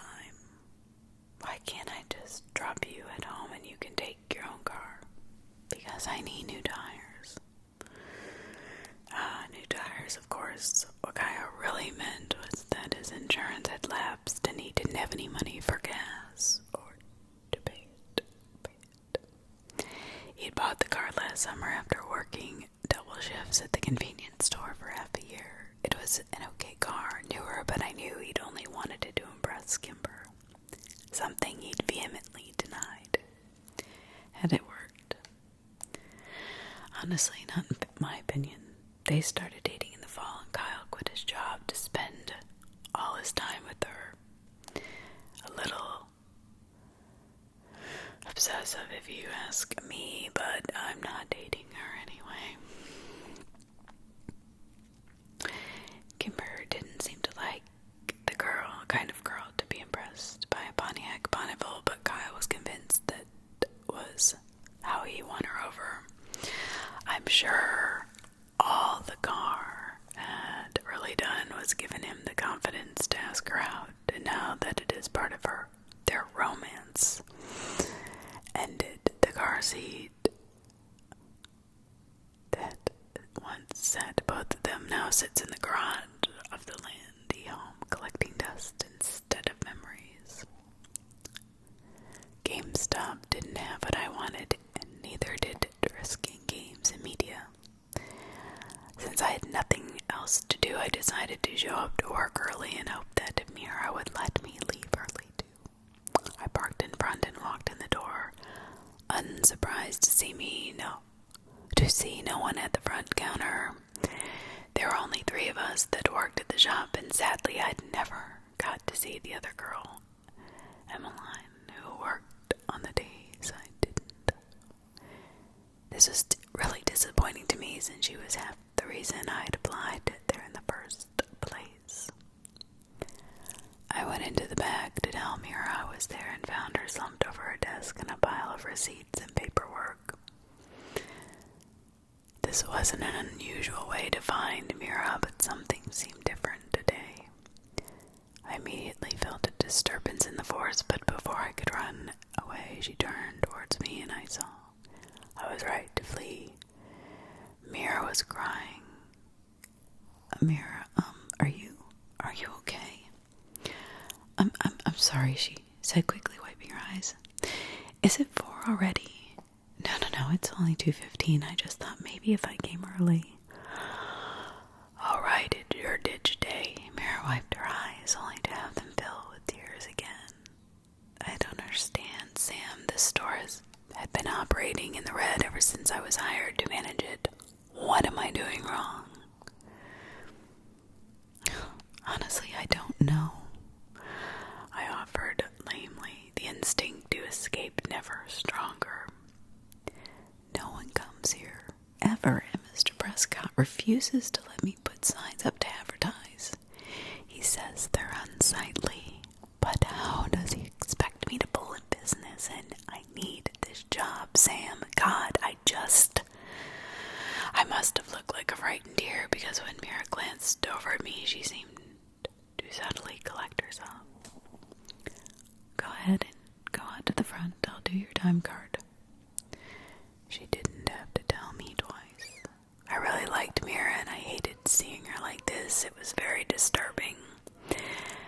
The front didn't end up being much better. I could hear Mira crying over the store's dated music track. Her sobs went from painfully audible to muffled whispers.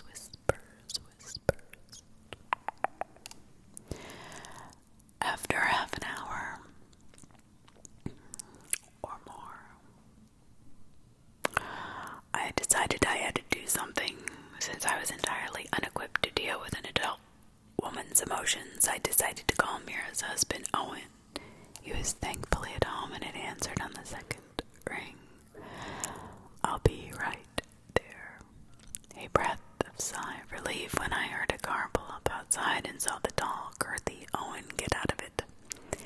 He walked in during a quiet lull in his wife's breakdown. I'm sorry to call you home, Mr. Daly. Honestly, I didn't know what else to do. That's okay, Sam. You did the right thing.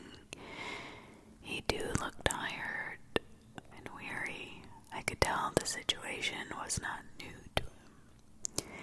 Is she okay? I mean, will she be okay? I stumbled over my words.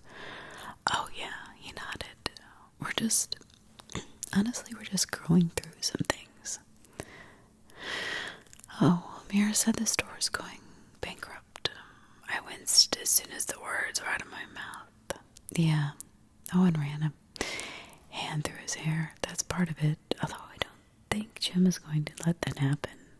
Mira is more upset about. He sighed. Has Mira told you about her appointments? No. Well, we've been trying to get pregnant for years. Long, painful years. It's just so goddamn important for her to have a baby. And you know what? She blames me for our problems. He walked around the room staring at the pictures on the wall, not really talking to me anymore. I understand why it's important to her. I just don't understand the obsession with it, because she's the last one in her family, because she's the last McCaskey on the planet. I mean, does she even realize that our baby wouldn't be a McCaskey? He'd be a Daly. I'll tell you, Sam, I'd never marry a woman with a crazy father and 4 dead uncles. They develop these obsessions with lineage and... What? Wait, time out. Go back, 4 dead uncles. What? Oh, yeah, the famous ones, the 4 brothers who died in the Drisking mines. Well, that one left her dad, and her parents were only able to conceive her, which leaves her as the last McCaskey and hope for the family line. So, of course, you see how this is all my fault, right? I looked at him blankly, and he sighed. Exactly. I don't know either how all of that could have been my fault. I'm sorry, kid. These aren't your problems, and they're way over your pay grade anyway. I'm just very stressed out over all of this stuff the last few days, our fertility issues, and Mira's absolute abhorrence to our only other option. But how did they die? I was desperate to talk about anything else, and the story of Mira's uncles really piqued my interest. Honestly, I don't really know the specifics. They died on the mountain somewhere. Oh. Well, have you heard of the skinned men? Skinned men? Yeah. I don't think so. What about Borrasca? Borrasca, however you say it. Owen Daly squeezed his eyes shut and pushed in on his temples with his fingers. What? What does a borrasca have to do with anything? Owen, Mira's voice squeaked from the doorway. Oh, baby, are you okay? Sam, call the house. I want to do it. You do, Owen asked dubiously. I called him. His eyes flickered over to me and I immediately looked away. Another conversation I definitely didn't want to be a part of. Sam, why don't you take the day off? Mira and I will handle things here. Okay, good idea, I mumbled and bolted for the door. Once I was in my car and backing away, I called Kyle. Dude, Kyle said, fucking weird shit is going down in this town. Okay, well, what happened? I can't explain it over the phone. Where are you? I'm at Kimber's. Are you off work? Yeah, I'm coming to get you. Bye at Kimber's. Kyle meant sitting on the curb in front of the house, kicked off the property again. When I pulled up, Kimber came out and met us at the curb. I'm so sorry, Kyle, she said. She's really upset today. She wouldn't even let me leave the house to sit with you. It's okay. Really, it is. Don't worry about me. I just want to make sure you and your mom are okay.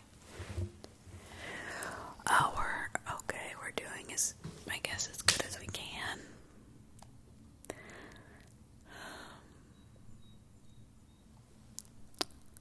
My dad will be home soon. Text us when he gets home and we'll come get you, I said. I wish I could. I'm babysitting tonight until 7:30. Maybe after that, sure. Kyle and Kimber hugged goodbye, and then Kimber rushed back to her house as something crashed inside.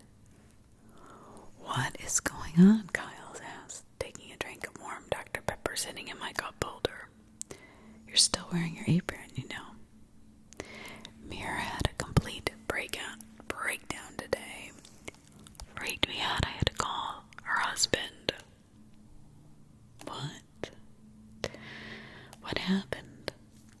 I told Kyle the full story, giving particular attention to the 4 dead uncles.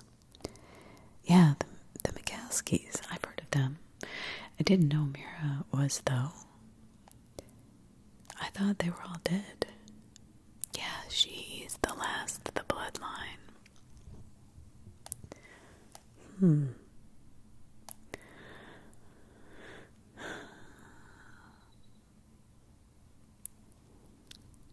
Do you think the McCaskies' deaths have anything to do with other disappearances?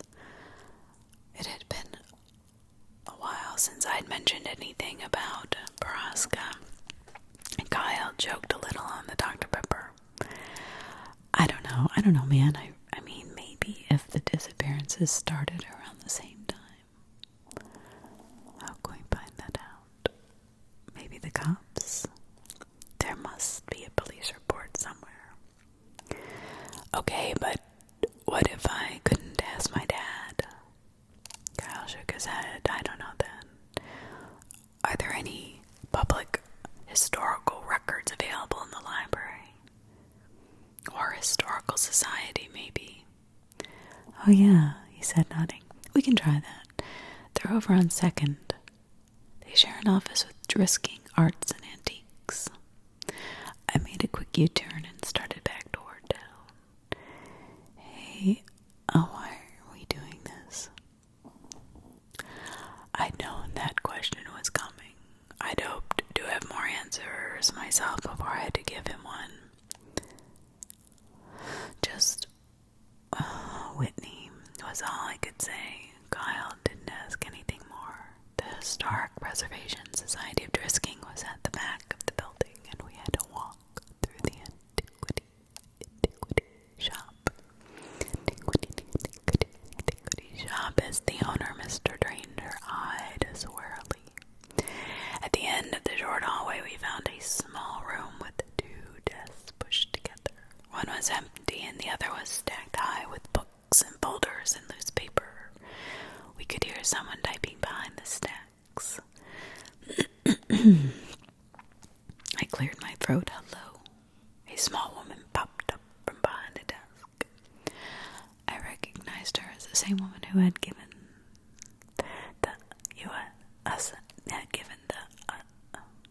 class a lecture in 5th grade. Hello. How can I help you boys? She asked, walking out to greet us.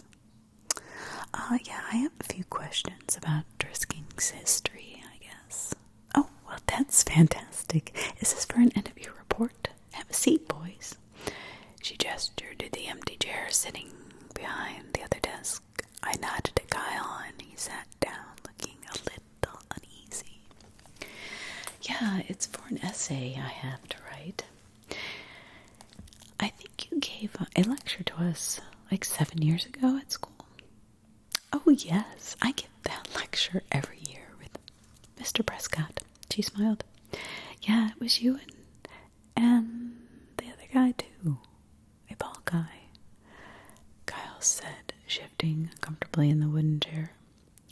Yes, that was my fiancé, Wyatt Dowding. He passed several years ago. Oh, Kyle said, I'm so sorry. So, Miss Scadden, but you can call me Catherine, she said. Catherine, I tried. I hated calling adults by their first names. It just felt disrespectful.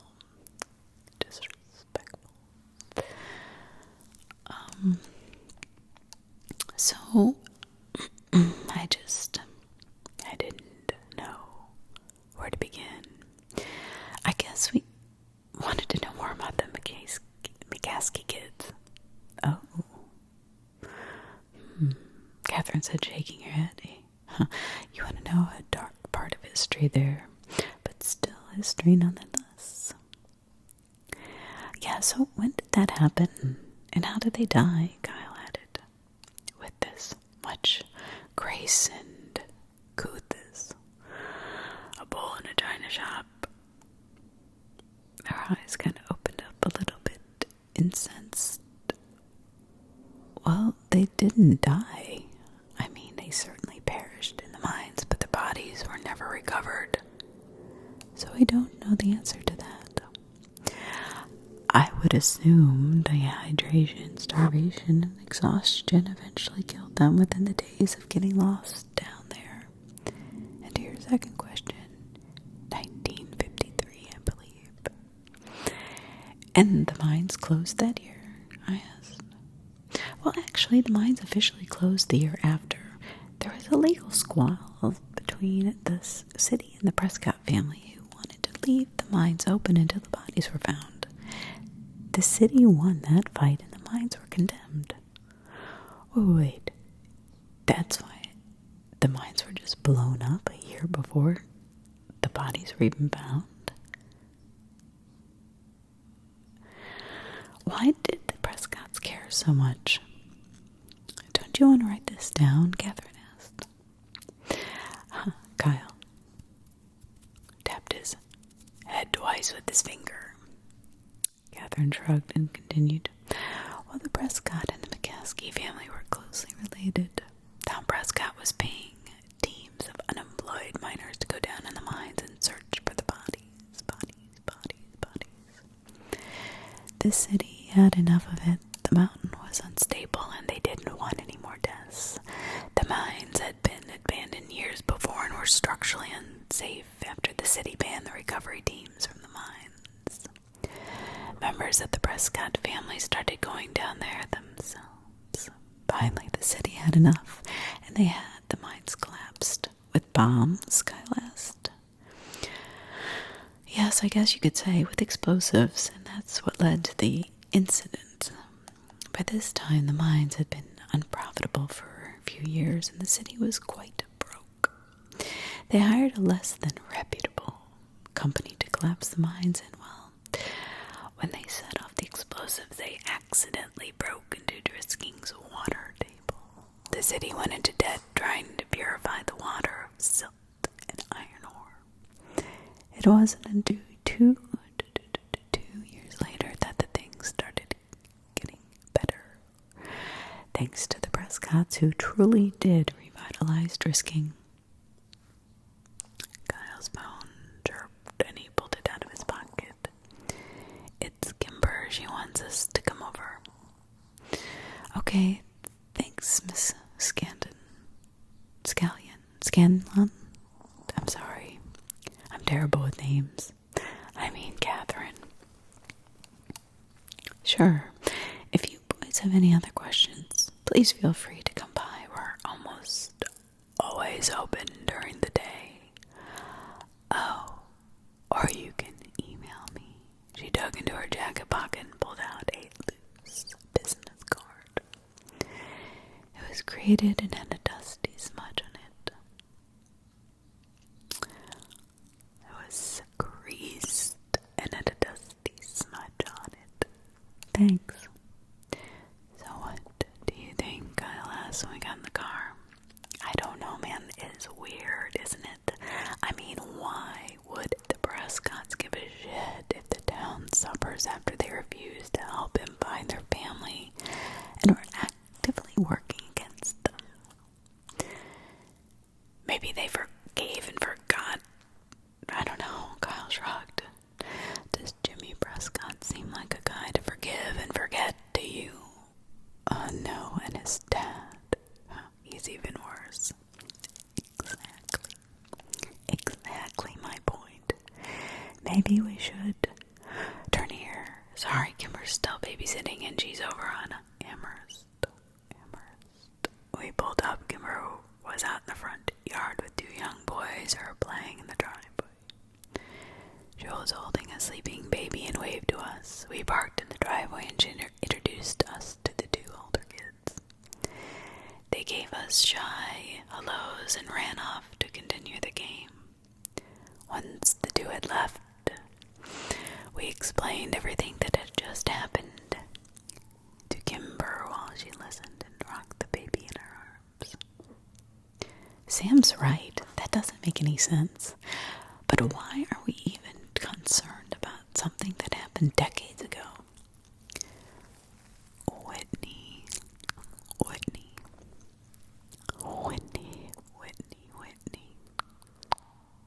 Kyle said. So I didn't have to. A flash of surprise crossed Kimber's face. She walked over to put the baby down in its playpen. Then she walked back and pulled me into one of her famous super comforting, not at all awkward hugs. When she released me, she began to pace around the driveway. Okay, so we think... Sorry about that. My puppy is on my lap.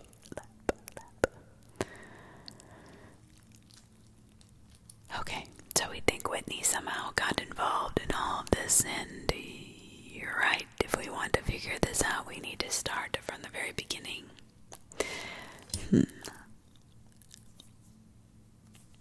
Phil is right. Every mystery in this town is one piece of a large puzzle.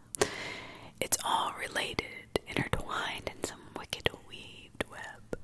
She stopped and looked over at us. We need to go to the source if we want answers. That's not a bad idea, Kyle agreed. I know you like staying out in the hideaway and get drunk with ex-sheriff Cleary. No, Kyle, not Jimmy. His dad, Tom. He's so crazy they put him in a home. He's the horse's mouth, though, isn't he? Jimmy isn't likely to know half as much as his dad. But, as Kyle and Kimber argued, I watched the kids chase each other around the tree in their front yard. They seemed to be... Actually, there seemed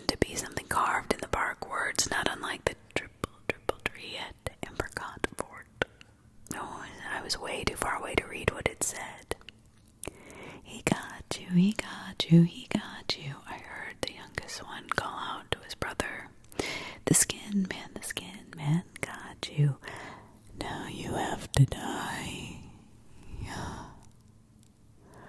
Nuh-uh, Peter. I was touching the tree. No, you weren't. You're a liar. One of them got you, and now you have to meet the shiny gentleman. No, I don't. Kimber, Josh is cheating. I shuddered, and something about the way his brother was talking kind of creeped me out. Where is the nut house? I interrupted them.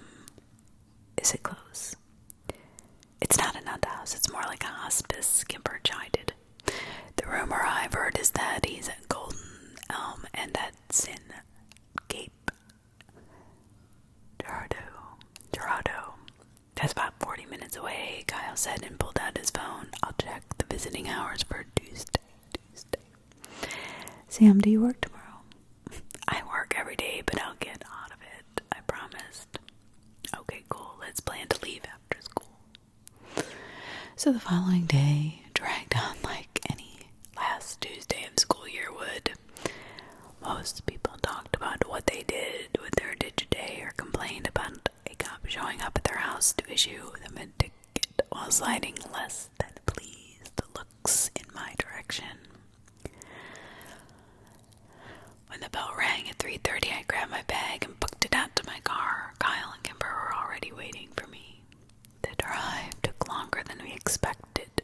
When I got lost in Cape Girardeau, the town was bigger than Drisking, and the streets were not laid out with any sort of planning or logic. By the time we arrived at Golden Elm, we only had 20 minutes left for visiting hours. Yes, we're here to see Mr. Thomas Prescott, Kimber told the nurse at the front desk. We let her do the talkings, and she had a disarming old-fashioned charm about her that put people in a friendly mood. Old Tom? Wow, he hasn't had a visitor since, last Christmas when his son came up. Sign the check-in sheet and take a visitor sticker. Your family then, right? Do you know where his room is? The nurse arched a thin, suspicious eyebrow. I'm sorry, but we don't. Kimber apologized. My mother has been asking me to check in on him. My great uncle, Tom, while she's been, away doing Doctors Without Borders. I should have gotten more information from her, but she only has so many minutes to go home. Oh, of course, dear. Let me get someone to escort you. An orderly quickly led us to Tom Prescott's room, which we found empty. He pointed down the hall and said he likes to read in the sunroom. We walked down the hall and found an old thin man who's sitting alone, whispering to himself. He was sitting at a table.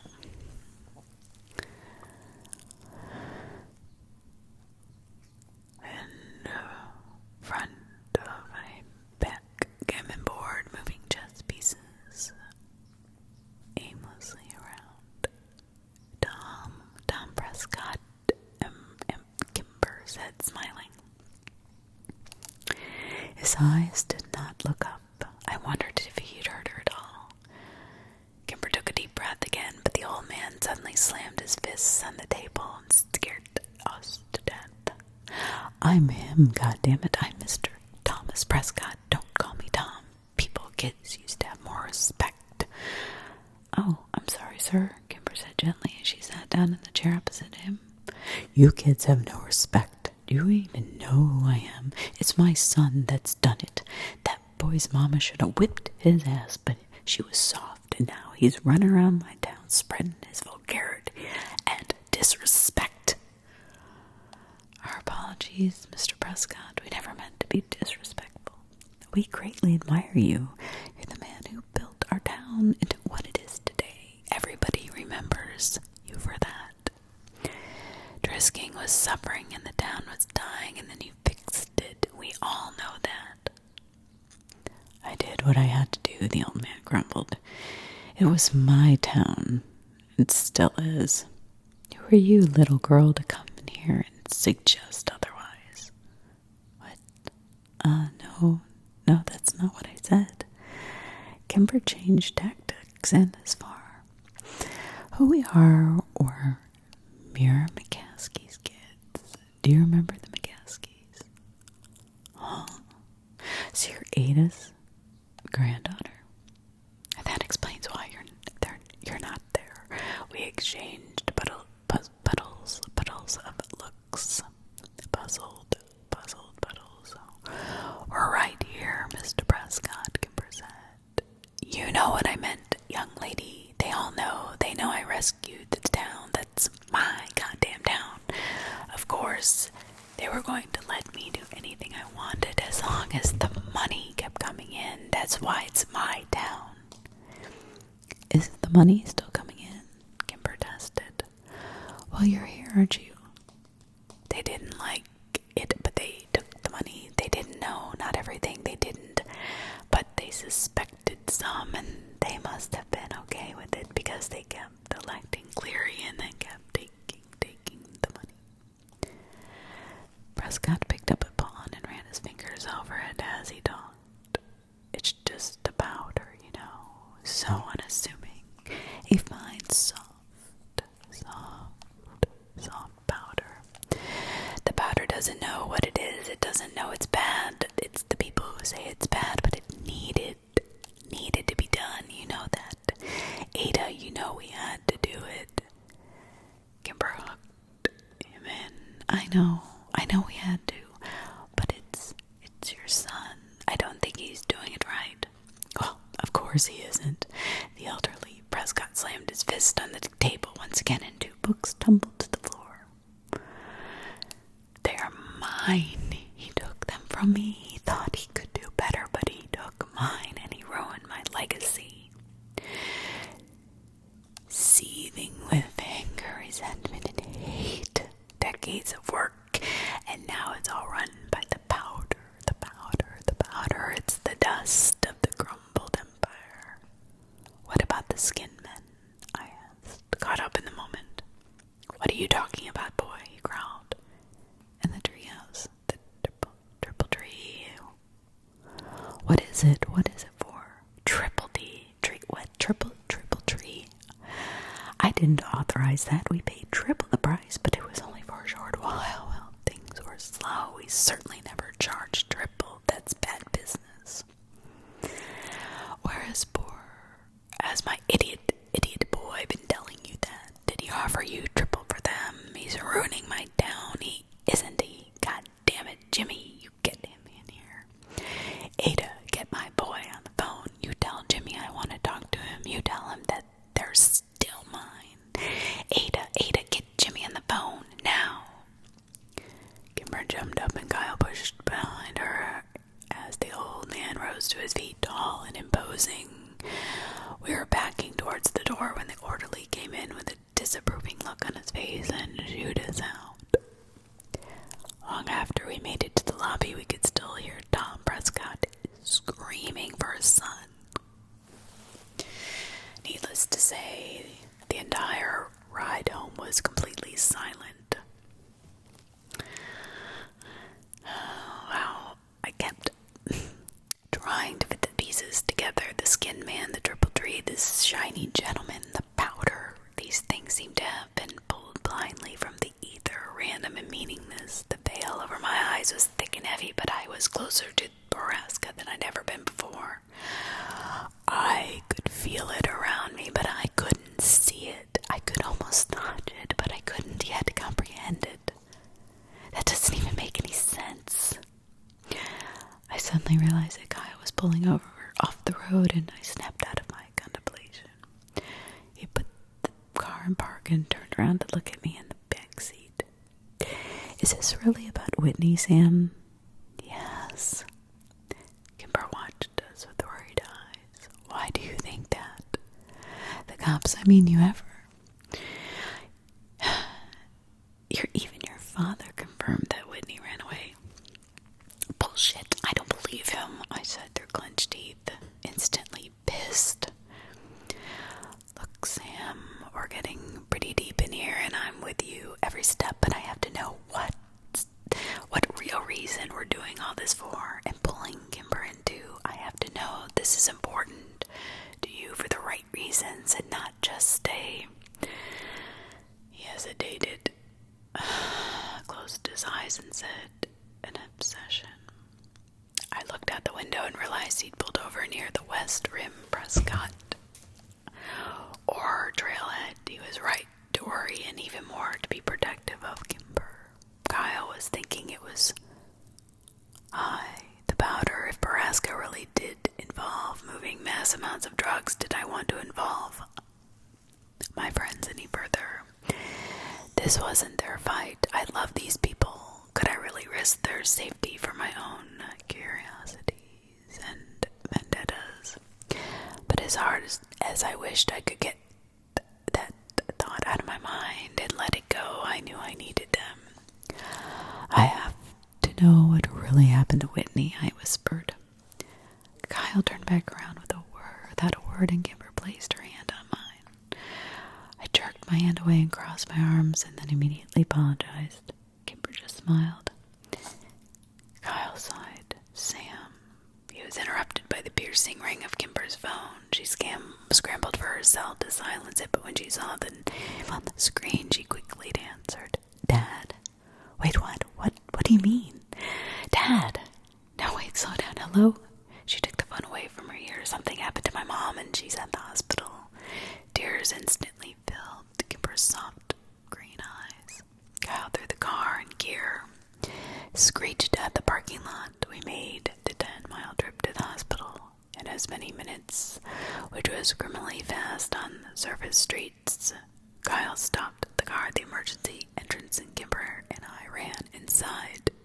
A deputy was there waiting. He refused to answer any of Kimber's desperate questions about her mother as he led us to her father, where the deputy swung open the door and saw my dad standing next to Kimber, and I braced myself for the worst.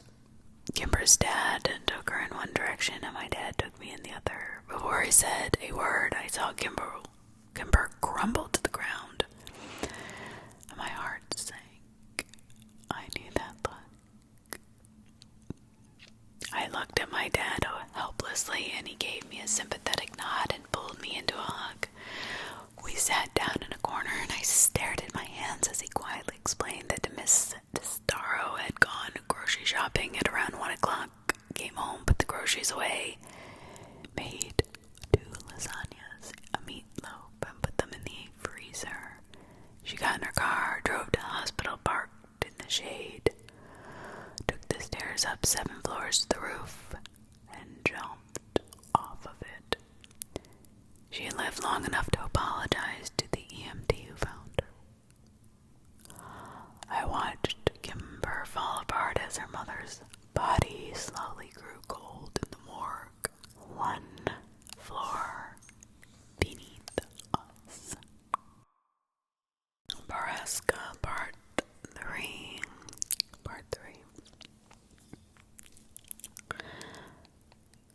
Do you think she blames herself? I don't know, man. Probably. I stretched out on the reclined seat of my Chevy and pulled the bill of my head lower over my eyes. But do you think she's okay? I didn't answer him. I certainly hadn't been okay when Whitney died, and Kimber was even closer to her mother than I was to my sister. She was definitely not okay. Sam, seriously, I'm fucking freaking out here. It's been 2 days. I pushed my hat off my face and looked over at Kyle, who was admittedly a wreck. His eyes were bloodshot, his face was hollow, and his red hair was greasy, indicating he had not showered in a while. Dude, do you not get it that her mom committed suicide? You knew how close Kimber was to her mother. She just needs a few days, if not months. She'll be okay eventually, but you gotta let her process it the way she needs to process this. She hasn't been answering any of my calls or texts. I've house, man. I think I'm going crazy. You've got to give her space, relax. Yeah, but she's my. You still couldn't say it around me. I'm supposed to be looking after her. I sat up and pulled the chair upright by me. Look, Kyle, I know you want to help Kimber, and I want to help Kimber too, but she has not answered our calls.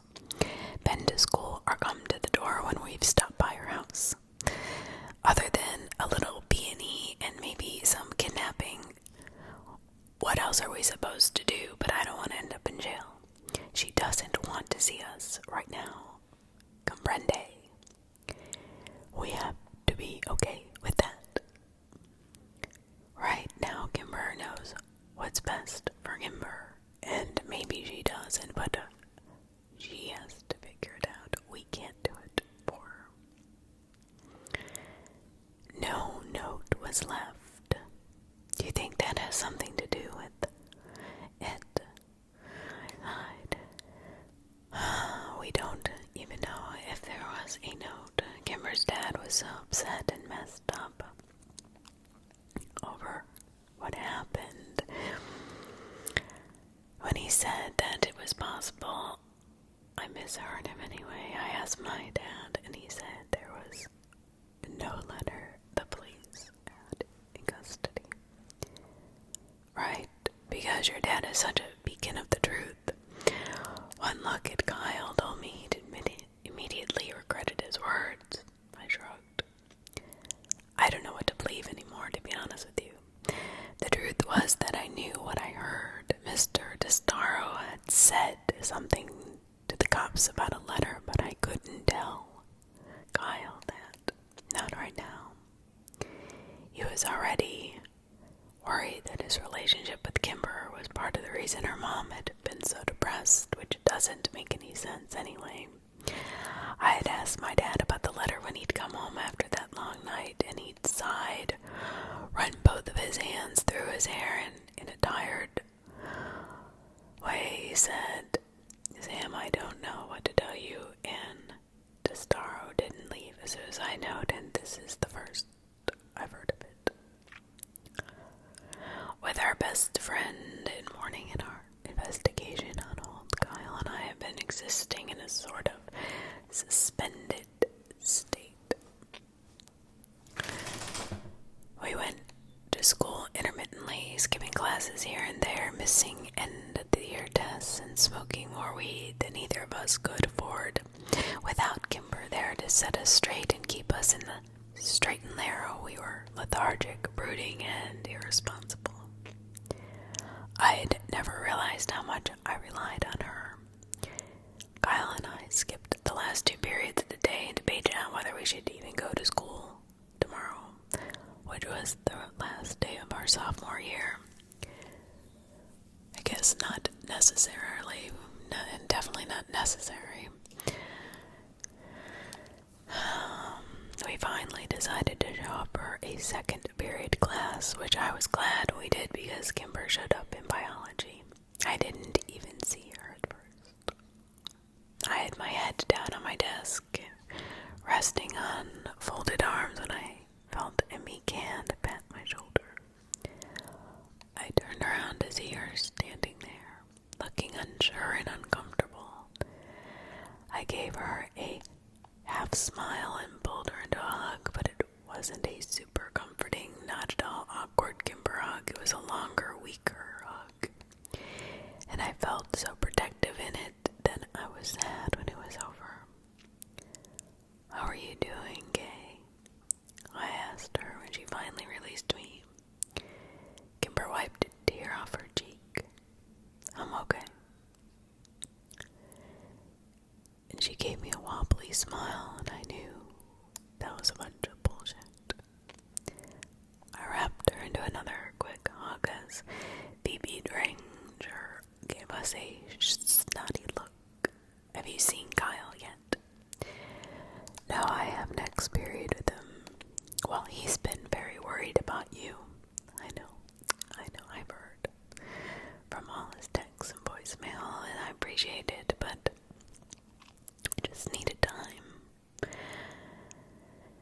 slid to the floor.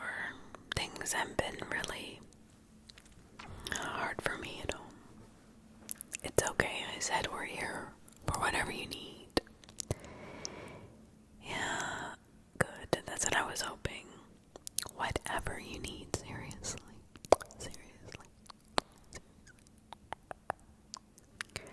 Since it was the last day of school, our teacher, Mr. Founder, was just happy to return our graded tests and let us bullshit the rest of the period. Kimber talked about the arrangements for the funeral that weekend and chided Kyle and I for skipping finals to get stoned.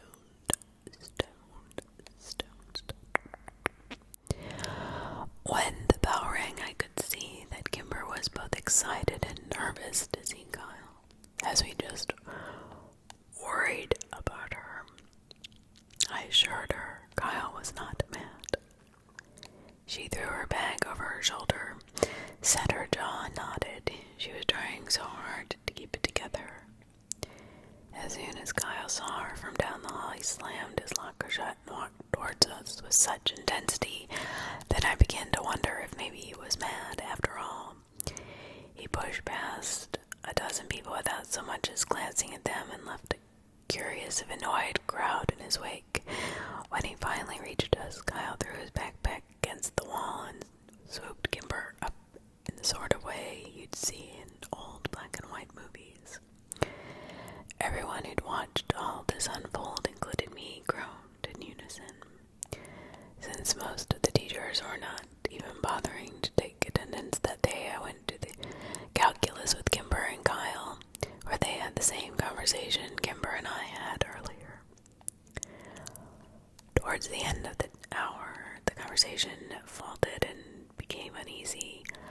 Kyle and I exchanged a look over the top of Kimber's head, and I nodded at him. Kimber, he said quietly. Did your mom leave a note? What? Kimber asked in surprise. I heard your dad talking about a letter on the day on Tuesday, I said. As we waited for her to continue, the bell rang for lunch. Everyone fled. Like bats out of hell out of the room. But the three of us remained still in our desks. Kimber, I finally said. She sighed sadly and looked over at Kyle. Yes, she did. What did it say? He asked nervously. I don't know. I haven't seen it. I asked my dad for it when we got home, and he said I'd misheard him and there was no letter. He said not to mention it to anyone else, or I'd just upset people.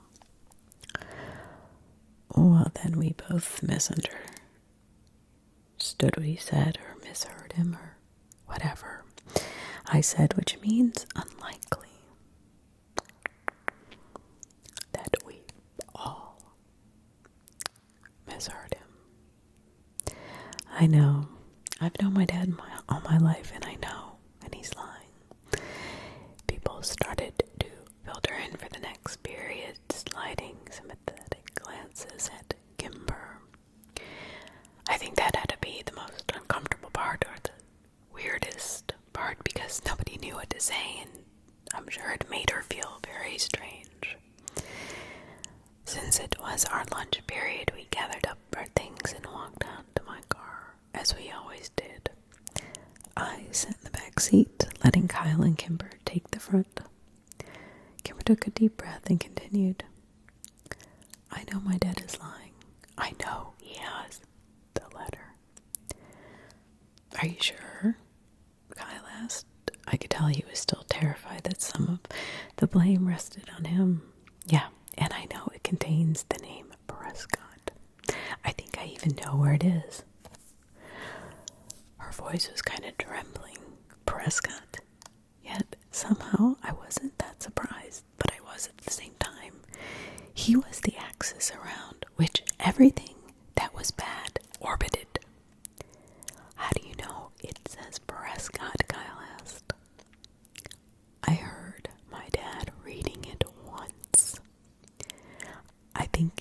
He reads it a lot, actually.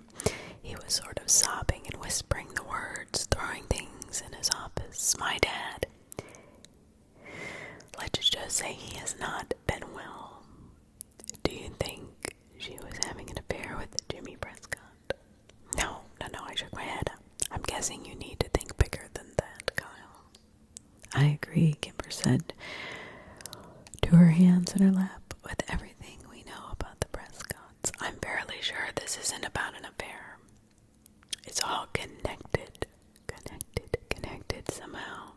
Don't you think? My dad was the love of my mom's life, but she only left a letter for me. I think that somehow I'm the one she wronged, not him. You know, I think she did something to me, or maybe she did it because of me. Kimber's voice broke over the last sentence, and Kyle pulled her over, kissed her on top of the head, and whispered words to her that I could not hear. So we need to get the letter, I said after giving them a few minutes. Yes, I really need to read it. Kimber's voice was still wobbly. Well, how do we get it? I asked. If it's in the office, we just need to wait until her dad isn't home, Kyle said as he looked out the window. You don't think I thought of that? Kimber sighed.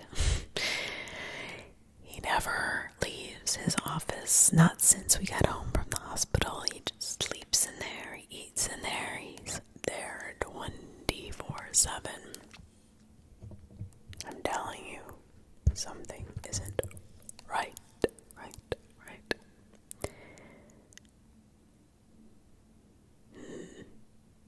Silence fell over the three of us as we thought. Well, we need to get him out. No, we need to get me in. Tomorrow is my mom's funeral and half of Drisking will be there. Including my dad, of course. Or at least I hope he leaves the office. I need to leave without him noticing and run home so I can go through the office. Okay, that should be fairly easy, I said. Without my dad noticing, and I need to be back by the end of the service. We both nodded and stayed silent because it looked like Kimber was saying more. My dad, he's been very cold, and I think he blames me, Kimber finally said. That's bullshit. Kyle's eyes spat. Can you guys help me? Absolutely, of course we will. We spent the rest of lunch hour creating a plan far more strategic than the mission probably needed. Kyle and I would engage Mr. DeStaro in conversation, and then Kyle would get a quote-unquote text from Kimber telling him that she was leaving and taking a break because she was having a meltdown in the bathroom. Kyle would leave to go quote-unquote comfort her, and they would take my car to the DeStaro house. I would stay behind and keep an eye on Kimber's dad while they were gone. I went to work that afternoon for the first time since Monday. Mira seemed to be in a much better mood and let me go home early since it was Friday. I did not sleep well, though. I got up at 4 a.m. to go through my clothes looking for something dressy and black to wear to her mother's funeral. My dad came in before we left for work and found his disheveled, panicked teenage son looking helplessly through piles of black clothing. My father smiled pityingly and let me borrow something in his own closet. Since my dad and I had not only the same face but the same build as well, finding something suitable to wear was pretty easy. I thanked him and he asked me to apologize to Kimber for having to work through the service and that he sends his love. And DeStaro's funeral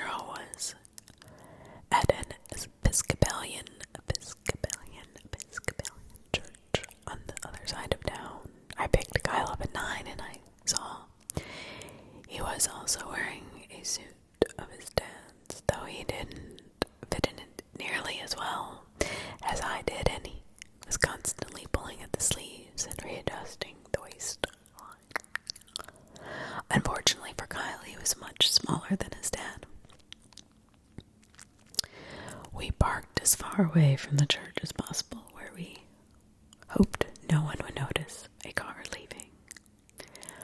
When we went inside the church, we saw that Kimber would not have to do much acting to convince people that she was having a breakdown. We found her at the back of the room, tucked into a chair in a puddle of curly orange hair and tears. Kyle sat down next to her and pulled her into a hug. Jesus, Kimber, are you okay?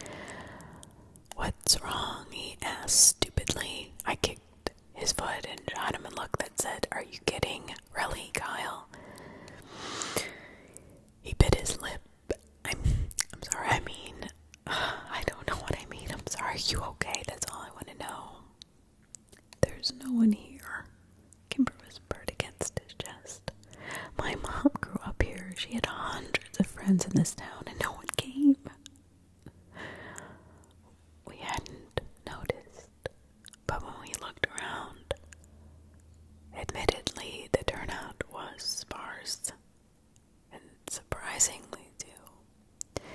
A few groups of 3 or 4 people standing together. Kimber's dad, who sat in a chair opposite the room of his daughter with his head in his hands, and some family I recognized from different barbecues at Kimber's house. Ex-Sheriff Cleary with his wife Grace was there, standing with a few of my dad's deputies and talking quietly in the corner. I could see why Kimber was so upset. There wasn't people hear what was going on. We waited for the service to start. I'd realized I'd never been to a funeral before. I wish that we had one for my sister, but I knew we never could since Whitney was still legally alive. Legally alive. But I knew better.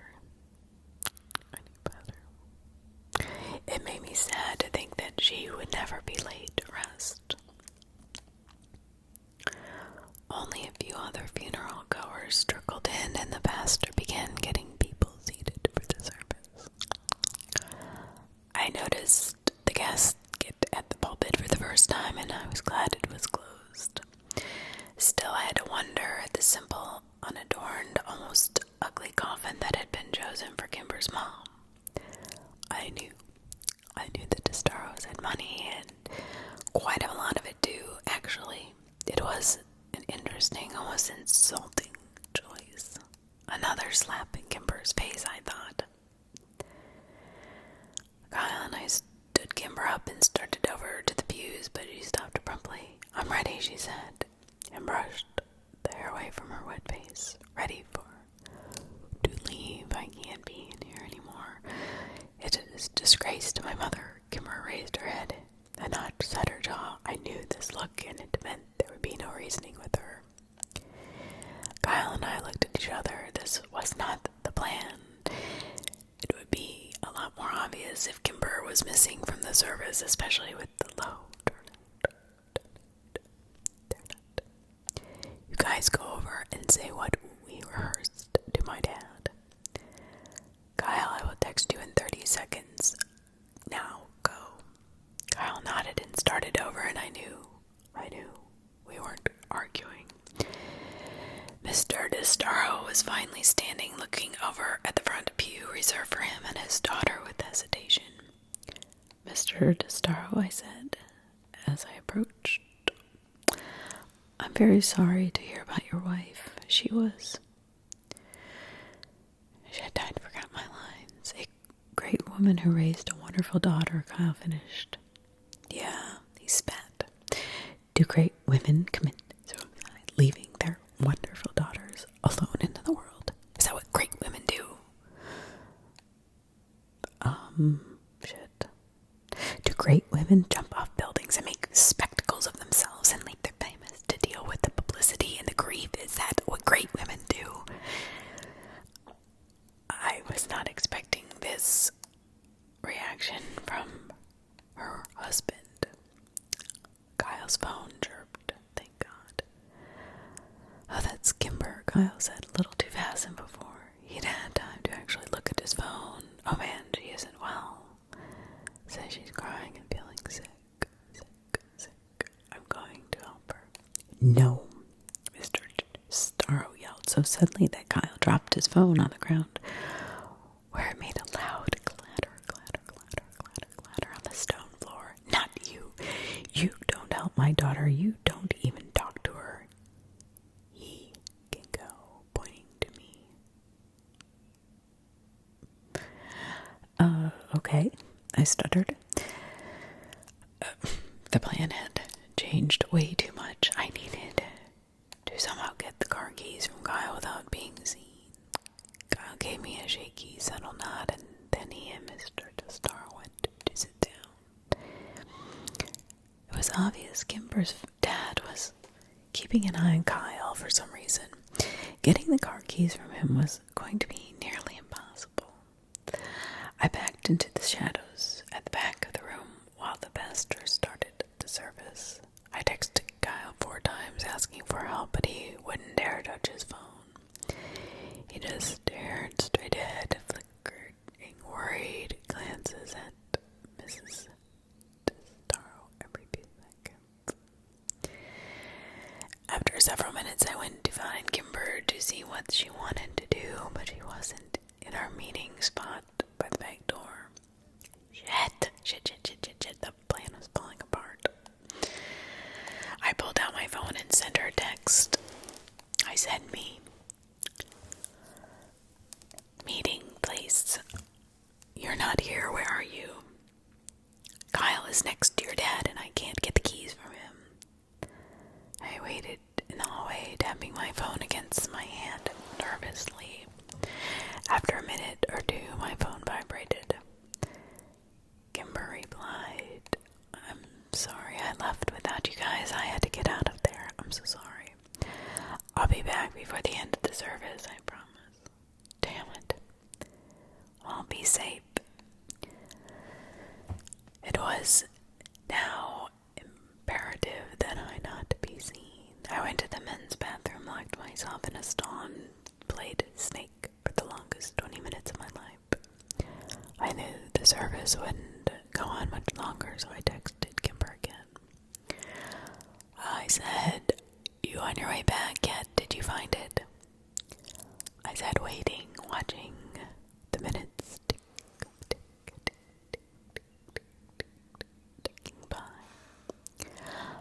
I read her text again. And I sent her another one. I think the service is ending soon. Where are you? After another 7 minutes of no response, I tried calling, but it went to voicemail. I tried again with the same result. I was getting nervous. I was about to try, and the third time when 2 people walked into the bathroom and my phone vibrated with a text. It was Kyle. The service was over. Kimber has the keys. Why aren't you guys back yet? Did you find anything? I went out to the bathroom without washing my hands and received dirty looks from 2 strangers at the urinals at the door close behind me. I followed.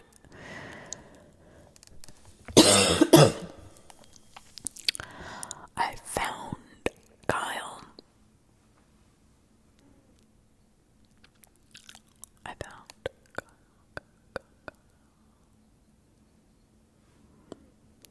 Staring out the window, looking for my car. Kyle, he jumped. Where's Kimber? What did you guys find? Dude, I don't know. She left without me. What the fuck? Why? Where is she? I don't know. Kyle, she left without me. I reiterated. She's not answering my calls or texts. Oh, shit, mine either. We have to keep an eye on her dad until she gets back. We're not the only ones, Kyle said, gesturing across the room. What the fuck is going on? 3 men were talking to Kimber's dad in a corner across the room. Chief among them was Gillian.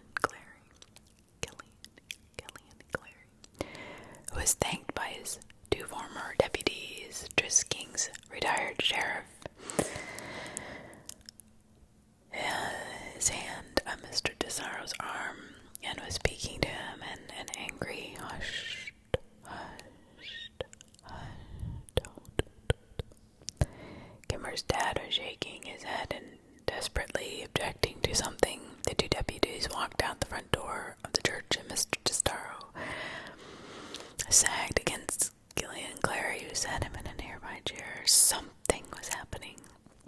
God damn it, call Kimber. Now. Now.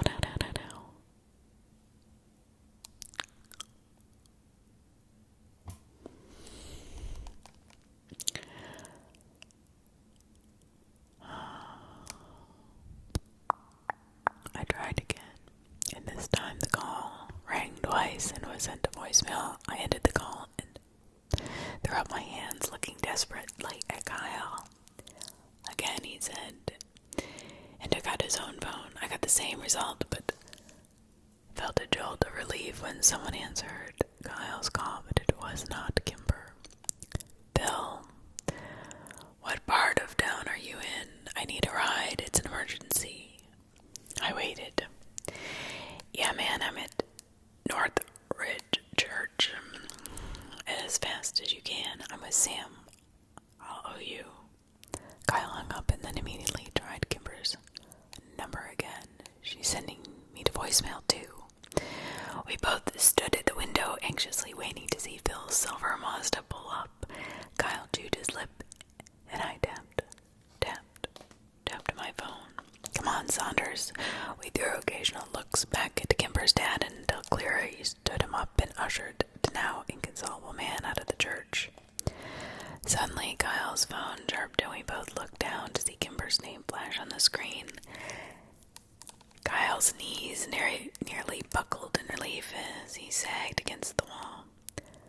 Kimber said, I found it. Kyle opened the text and furiously typed a reply. They're coming for you, Kay. We both stared at the phone, waiting for a response, and just as the sun blinded us, as it reflected off Phil's approaching silver sedan, we got one. They're here. It was the last message we got from Kimber. When Phil dropped us at the Destar house, we found the front door unlocked and no one home. My car was sitting in the driveway unlocked and the keys in the ignition. Kyle and I drove back to the church, but the funeral was over and the few people that had attended it were already gone. We drove back to Kimber's house again, but it was just as we left it and no one was home. Kyle had lost it by the time this happened. It was an absolute wreck. He called her so many times, I was sure he'd killed her battery. His calls all went straight to voicemail and his texts were unanswered. After half an hour of begging from Kyle, I finally called my dad. He answered immediately. Sammy, what's wrong? It's Kimber. She's gone, Dad. We've looked everywhere, but her and her dad are missing. She left the funeral early and Gillian Clary was talking to her dad, and then Samson and Greg left, and I think they went to her house and they got her dad. I think they're still working for Cleary on the side or something, and I don't know. I think they're doing something bad. Whoa, son, slow down. Come by the station and let's talk. I'll take a statement from you boys and I'll send a couple of officers over to investigate the house right now. Just calm down, son. We'll handle this. I hung up and threw my car violently into reverse, jerking the wheel to the left as I hit the end of the driveway. Sam. Oh. How do we know? How do we know we can trust the cops? I'm not trusting the cops, I'm trusting my dad. I said, my words sounding hopeless, even to me. I turned into the sheriff's office and Kyle was out of the car as soon as I slowed down enough to park. By the time I got inside, my dad and Kyle by their shoulders and was nodding solemnly at everything Kyle was telling him. When my dad saw me, he motioned for an officer to take us to his office. After a few minutes, he came in and sat down across the desk from us. Alright, boys, I'm going to have Officer Ramirez come in a few minutes and take a statement from the both of you. I want you to know that at this point in time, it looks looks like the Starros left town voluntarily. No, they didn't. There's no way Mr. Walker Kimber would never. My dad held up a hand for silence. Let me rephrase. Jacob DeStarro left town voluntarily. Kimber is a minor and has no legal rights here. If her dad said they're leaving, then they're leaving. But she is not answering her phone, and we went to that house. Dad, nothing was packed. Maybe they're just getting away for a while. Maybe going to a relative's. I can't theorize as to why she would not answer her phone. Other than maybe she wanted to be left alone for a while. Kyle was exasperated. But, no, look, I know it's hard for you to understand, but losing a family member takes a toll on a person. Sam, you know that. We don't know how people are going to grieve or react. We don't have a right to. I think it is very likely that Kimber will be back by the fall for school. The fall, Sheriff Walker, that's 2 months away. You need to investigate now. Kyle, I know you're upset, and no one said we're not going to investigate thoroughly. Like you investigated Whitney's disappearance thoroughly. I spat and didn't regret the words. Sam, he snapped with more force than I'd ever heard him use. I'm tired of listening to you insinuate that I didn't do everything I could to find Whitney. I love your sister more than you can imagine. She's my daughter, Sammy, and I will never give her up. And what about the deputies that left the funeral to go after her? Kyle interrupted. My dad raised an eyebrow at me. Samson and Greg. I found out through clenched teeth. Sighed. Boys, Samson and Greg left the funeral because I sent them out on a call. I stood up quietly, knocking over a chair in the process. Oh, come on, Dad. That is enough. The sheriff slammed his hands on the desk and stood up. I told you I would tell you what I know, and I have. I understand your friend is important to you, and God damn it, the Testaros are friends of mine as well. I promise you, I promise I will use the full extent of my resources to track them down and put your minds at ease, but until then, all I can offer you is the assurance that there is no sign of foul play at this time. I have to follow the letter of the law, or else things may not go so well for them. If I mess anything up, I will have no power. My dad took a big sigh, ran his hands through his hair. You boys need to get off the warpath and let us handle this. Do you understand me? Now, Ramirez is waiting in the hall to take your statements, and then both of you are going home. Got it? I just glared at my father, seething with rage. Kyle stood up and walked out the room with no emotion whatsoever. He walked past Ramirez, and I followed him out to the car where we got in, and I waited for Kyle to say something. I heard a loud sniffle and looked over at him to see his face slick with tears. Slick with tears. It was the first time I had ever seen Kyle cry, but not the last.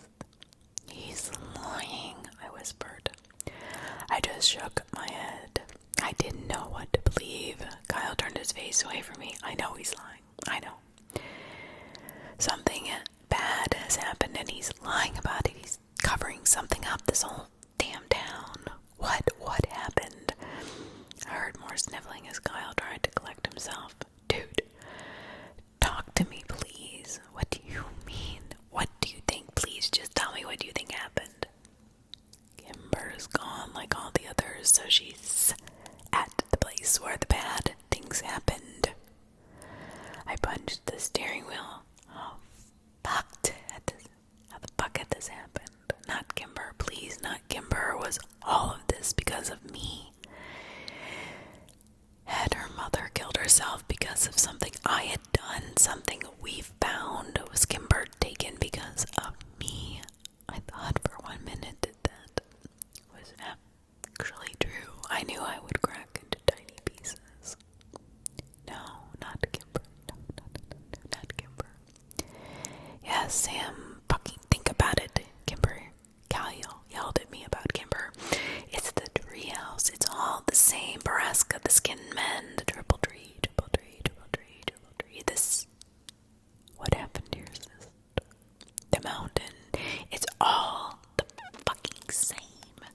It's the Prescott Empire, and now Kimber has been fucking consumed by it. Where do we go? I feel the warm tears of my own desperation and hopelessness sliding down my cheeks. What do we do? What do we do? Kyle threw his hands up in frustration. We have to go to the apricot, right? It all starts and ends at the triple tree, Sam. Triple tree. Surely you've figured that out by now, right? You've been to the treehouse 1,000,000 times, Kyle. There's nothing there. I don't know where the fuck else to go, Sam. Tap, tap, tap, tap, tap. I jumped as somebody tapped on the window of the car and wiped the tears off my face. I rolled down the window as Officer Greg leaned down and looked in the car. You boys move along home, right? He said in a weird kind of way. Yep, I said and turned the key in the ignition. Officer Greg waved at us as we pulled out of the parking lot, but we didn't wave back. Something about his wave looked malicious and sinister. I can't quite explain it. To the treehouse, Kyle said. We drove in deafening silence, both of us trying desperately to get a hold of ourselves. If we were going to be of any help to Kimber, we needed to be calm enough to think logically. I parked in the space next to the trailhead and saw several bikes tied to the post. As we made our way up the West Rim Prescott trail, we passed Parker and a couple of his friends coming down. I nodded to him, but Kyle said nothing, just stared up the trail, reaching for the only place he knew where to go. It was almost dark by the time we got to Apricot, and there was little light left to search for whatever Kyle hoped to find. It took half an hour in the darkness before I finally convinced Kyle that there was nothing there to help Kimber, and definitely Kimber was not here. And though he didn't speak of it, I knew that he and I were both painfully aware of all the sounds of the night.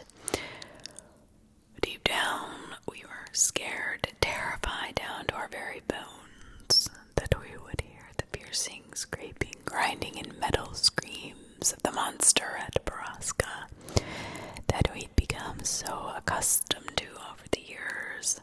We both dreaded it, prayed it would not come, and we did not speak of it. I dropped Kyle at home and promised we would find Kimber tomorrow. I swore we would. Half not believing my words, he gave me nothing more than a shallow nod and disappeared into his house. My dad was waiting for me in the kitchen when I got home a few minutes later. I didn't look at him and walked over to the fridge, realizing I was fucking starving and I hadn't eaten all day. In a quiet, apologetic voice, my dad spoke. Sammy, please sit down. I want to apologize for today. I took out some chicken and cheese and went to the pantry for bread. you're scared, and I know that a lot has been going on that you can't exactly relate to. He sighed. Anne had, well, depressed for a long time, Sam, over 20 years. That away on a person. I ignored him. I was still seething with anger and rage. I continued to make my sandwich. I was dying inside. I wondered if I could even trust the man I'd called Dad my entire life. It was an empty feeling. Mom's depressed, I said, without taking my eyes from my task. No, it's different. Your mother is coping with the loss of her daughter. It's different. There was a long silence.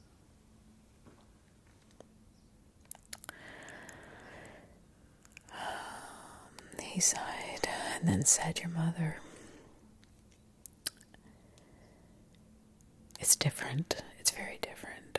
Kimber's mom has been depressed since her early 20s. As a long-time son.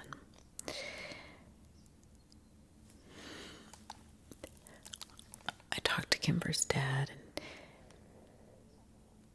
I don't know, he said that they suffered many miscarriages, and it really took a toll on their marriage. Infertility can be very hard on couples. And it's hard to understand until you're in that situation. And the weird thing is that not even Kimber's birth eased her pain. Dad, look, with all due respect, I'm tired and I'm going to bed. Kyle and I are getting up early to go look for Kimber. I threw the knife in the sink with a loud clang and turned to look at my dad for the first time. Please just tell me one thing.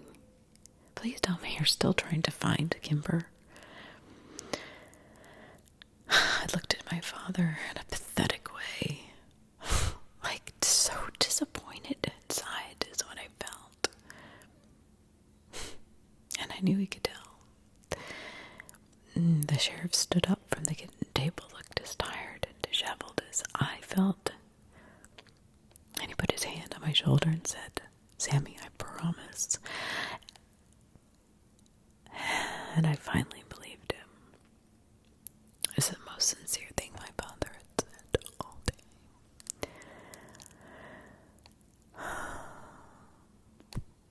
The next morning, when I pulled up to Kyle's house, Parker came out to meet me.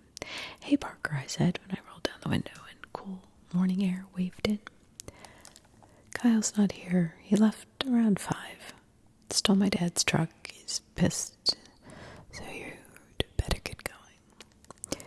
Oh, thanks, man, I said, and then rolled out the window and took off down the street.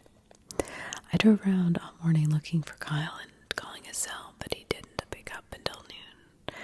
Sorry, man, I couldn't sleep. Kyle sounded a little bit more stable than yesterday. That's cool. Where are you at? I don't know exactly a rare spot where I'm getting service.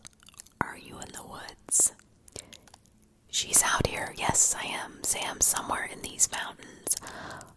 I can feel it. I know it. Alright, well, let me meet you. Okay, just come down to the, West Rim Trail and I'll meet you there. I was only 5 minutes away, so I arrived before Kyle had time to get down to the mountain. Mr. Landy's red Dodge Ram was parked haphazardly in a no parking zone, and I figured it would probably be towed by the time we got back. I doubted Kyle cared at this point. I crossed my arms and leaned against my car as I waited for my friend, staring up the dirty red trail, impatiently.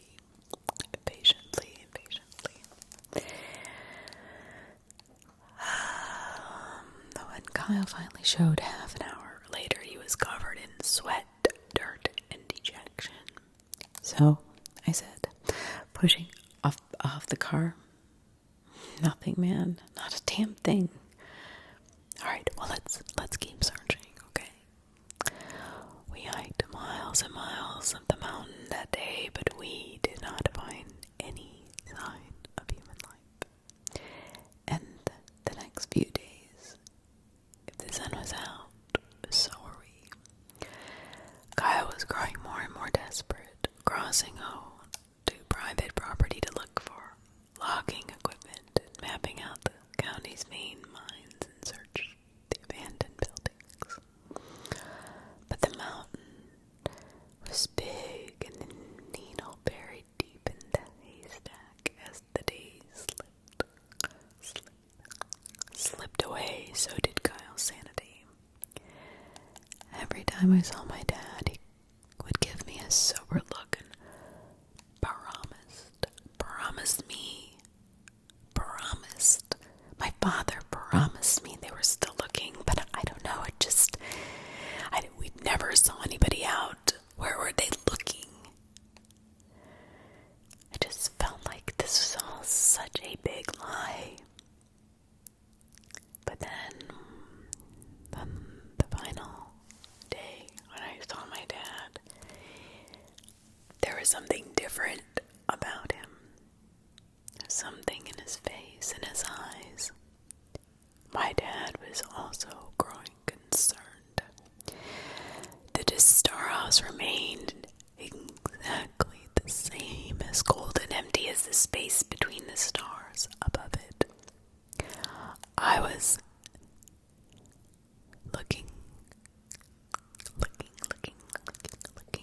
at the calendar, realizing that on the 11th night of our Kimberless existence, out of the blue, during my sleep, I was awoken by a piercing, whirling, screeching sound of death at Borrasca.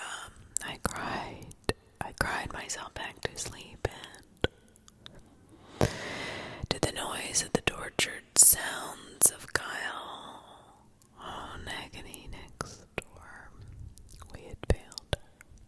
Kimber was dead. Borrasca.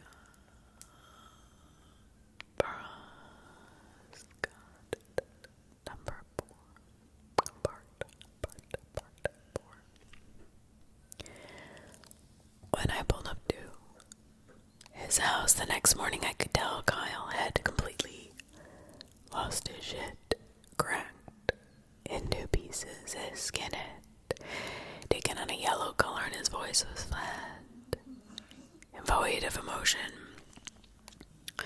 Kyle, man, it's not over yet. Don't you give up on her, I said as he dropped into the seat next to me. Yes, it is, Sam. It is. It is, the Bud whispered. No, I don't believe that. Kimber's dad is missing too. Maybe it was him instead of her. That was... I couldn't bring myself to say it. Kyle looked up at me. We're living in hell. Risking is hell. It is. It is hell in our own reality. I couldn't disagree. He was right. The town I'd grown to love seems so foreign to me now.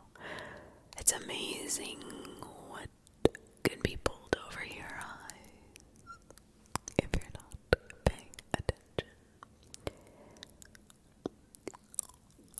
Whitney had not been an outlier like I'd thought.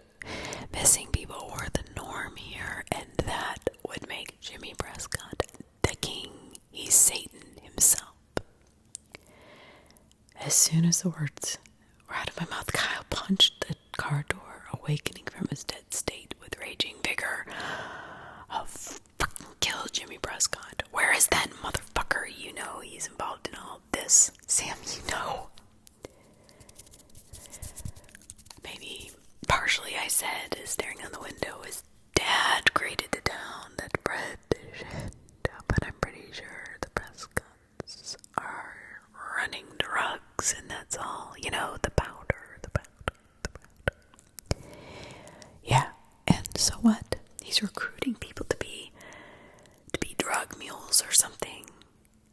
Maybe. I agreed for Kyle's sake, though. I didn't really believe it. It didn't sound right. The sound, the great beast machine of Borrasca gave off the distinct stench of death. And I thought I knew that physically that was impossible. It did not change my mind about the smell. The air smelled different after the metallic wailing ended.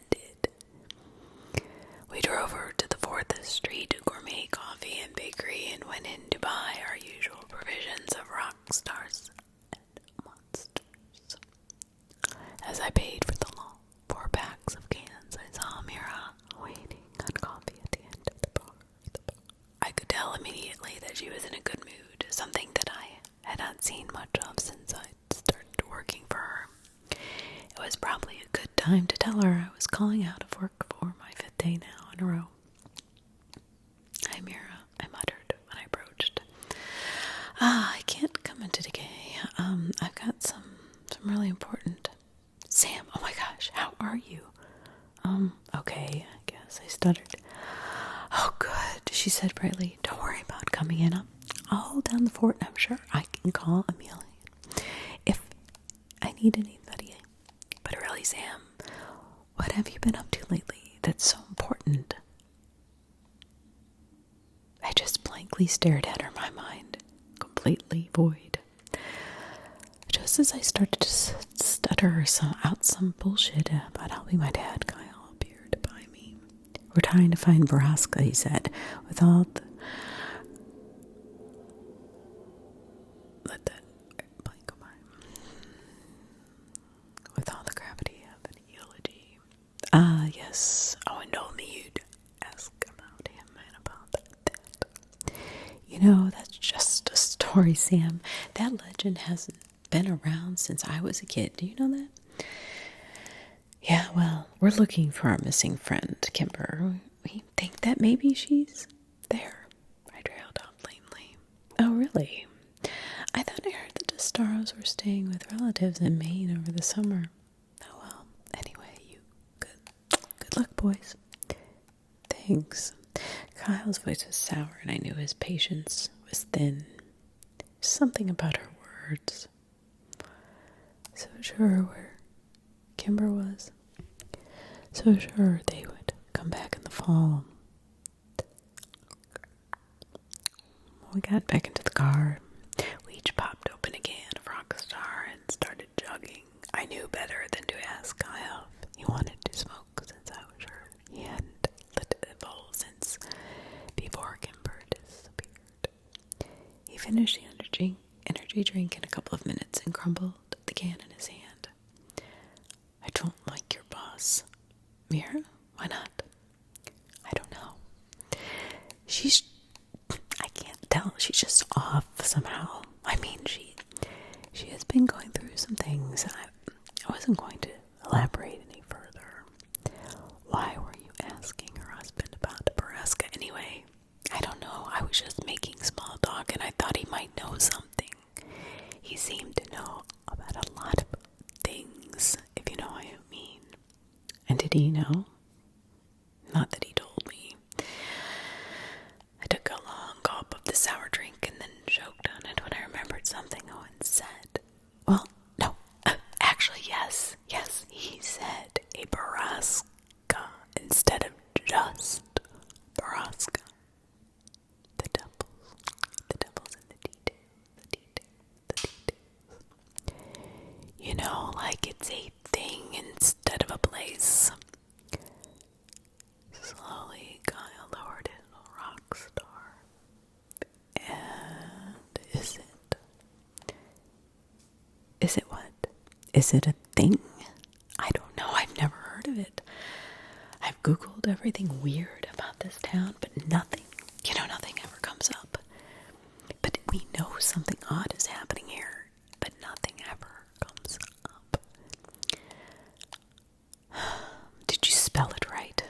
"I don't know," I shrugged. "Do you know how to spell Borrasca, whatever you want to say?" I kind of snapped at Kyle. Didn't mean to, but he responded no, realizing that his question was a little out of place. I pulled screw Google, Kyle said. We need to talk to Catherine. Scanlon. That's what Kimber would say. He was right. Catherine, maybe the most knowledgeable person in town, was probably the right person to ask. Maybe. I honestly didn't know who I could trust anymore. I pulled out at the fourth Street coffee and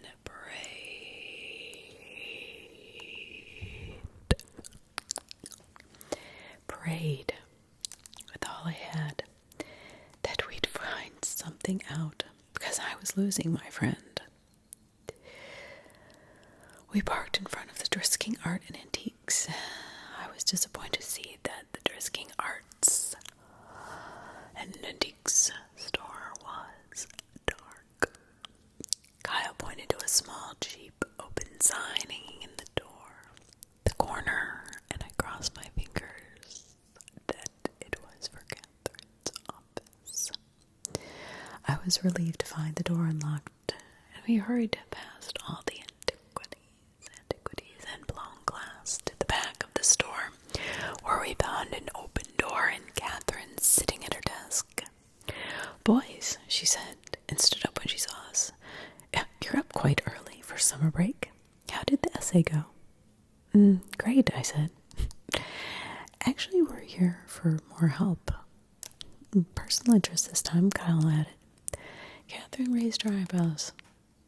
"Color me impressed."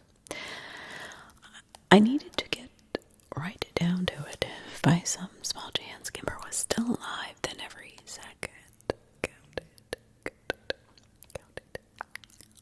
"We're here because we want to know if Borrasca is a thing or a place." It was dead silent for a long while. Catherine's eyebrows raised. I remember that legend as a kid. I'd actually have to tell you, I don't know if it wasn't for Wyatt. He knew so little about so much. She laughed. A sort of jack of all trades, anyway. He told me an interesting fact once about Borrasca. It's both. "What do you mean?" I leaned over her desk. Well, the term Borrasca just is old, outdated lexicon. The word was used by miners to describe an underperforming mine. "A mine," I whispered. Kyle shook his head. "We've been looking at mines. So all the mines in Butler County are Borrascas?" I asked. "Well, generally it's only the first mine in the system to run dry that is called a Borrasca." "Do you know which mine ran dry first in our mining system?" Kyle asked from where he stood near the door, repeatedly clenching and unclenching his fist. "Well, not off the top of my head. No," she laughed. "I can look it up, though. I think I have those records here somewhere." Catherine walked behind her desk and opened a drawer of loose files. "This is an odd thing to be interested in for boys your age, but I guess I should be glad you two are so eager to learn, especially over the summer." "Yes, ma'am, very eager," said Kyle. A little too sarcastic for my taste, but whatever. "Is the Borrasca the first mine that ran out of ore? Was that by chance that the same one those kids disappeared? The McCaskies?" "Oh, no, I don't think so. That particular mine was the Southwest mine and was very close to town. I think it was one of the last to close, actually. Here we go. This package should have that information you're looking for." Catherine spent far too long moving books around on the desk to make room for the stack of paper she had. Kyle and I paced around the room nervously, trying to appear casually interested with the energy drinks cursing through our system. Here we go. The first mine to close was the North Central mine, which was, yeah, actually one of the first to open. Okay, but where is it? Kyle said impatiently, trying not to act spastic. He walked over to the desk and braced his arms up upon it. Where is that mine? Catherine, looking a little nervous, pulled over a different stack of papers and started to fumble through it.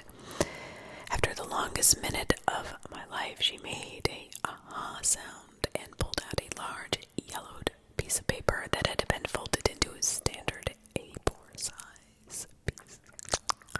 She unbolted it on the desk and leaned over to read the markings. I could see from where I was standing near the doorway that it was a map, and I knew we were not living and leaving this office without it. Let's see. That mine was up further on the mountain, a little harder to get to see. And she pointed out a small dot on the map that was at least 4 miles from where we'd been looking. Can we take this, Kyle asked? We'll bring it right back. Of course, I'm sure I have copies. Listen, if your boys go exploring. Oh, I think I'm bringing my dad. I lied. Oh, excellent then. You guys have fun. She yelled at us as we rushed out of the building. We didn't stop to answer her. Fun was far from our minds.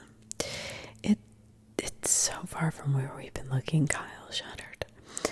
We needed to go there right now. We needed to get a gun. A gun? Where are we going to get a gun, Kyle?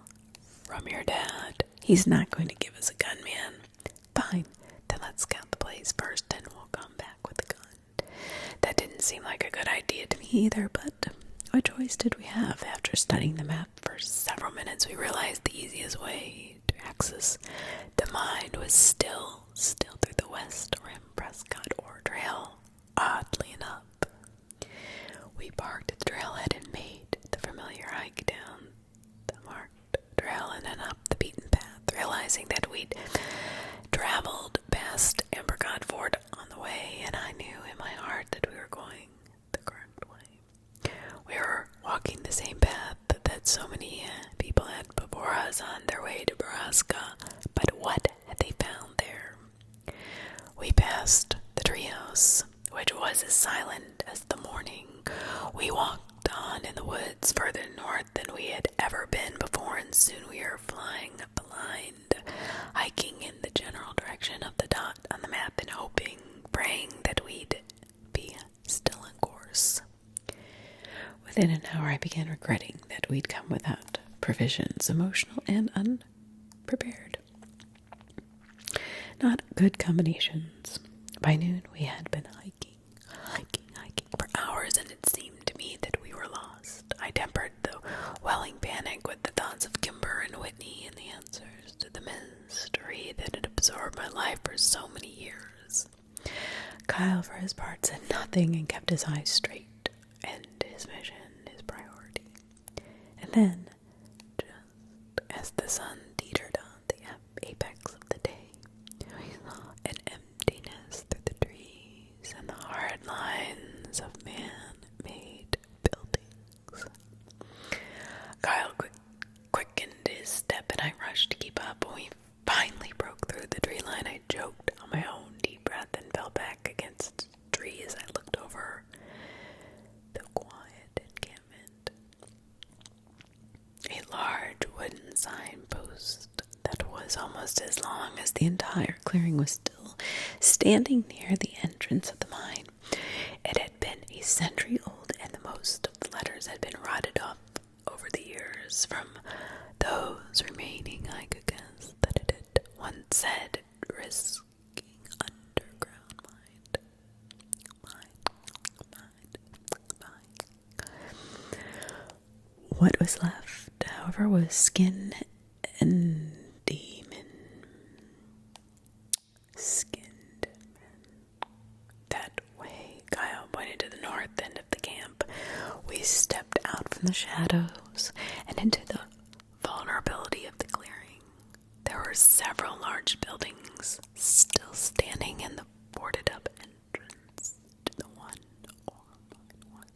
set back in the mountain. A ghost town is what it looked like. We're not getting in there, I whispered.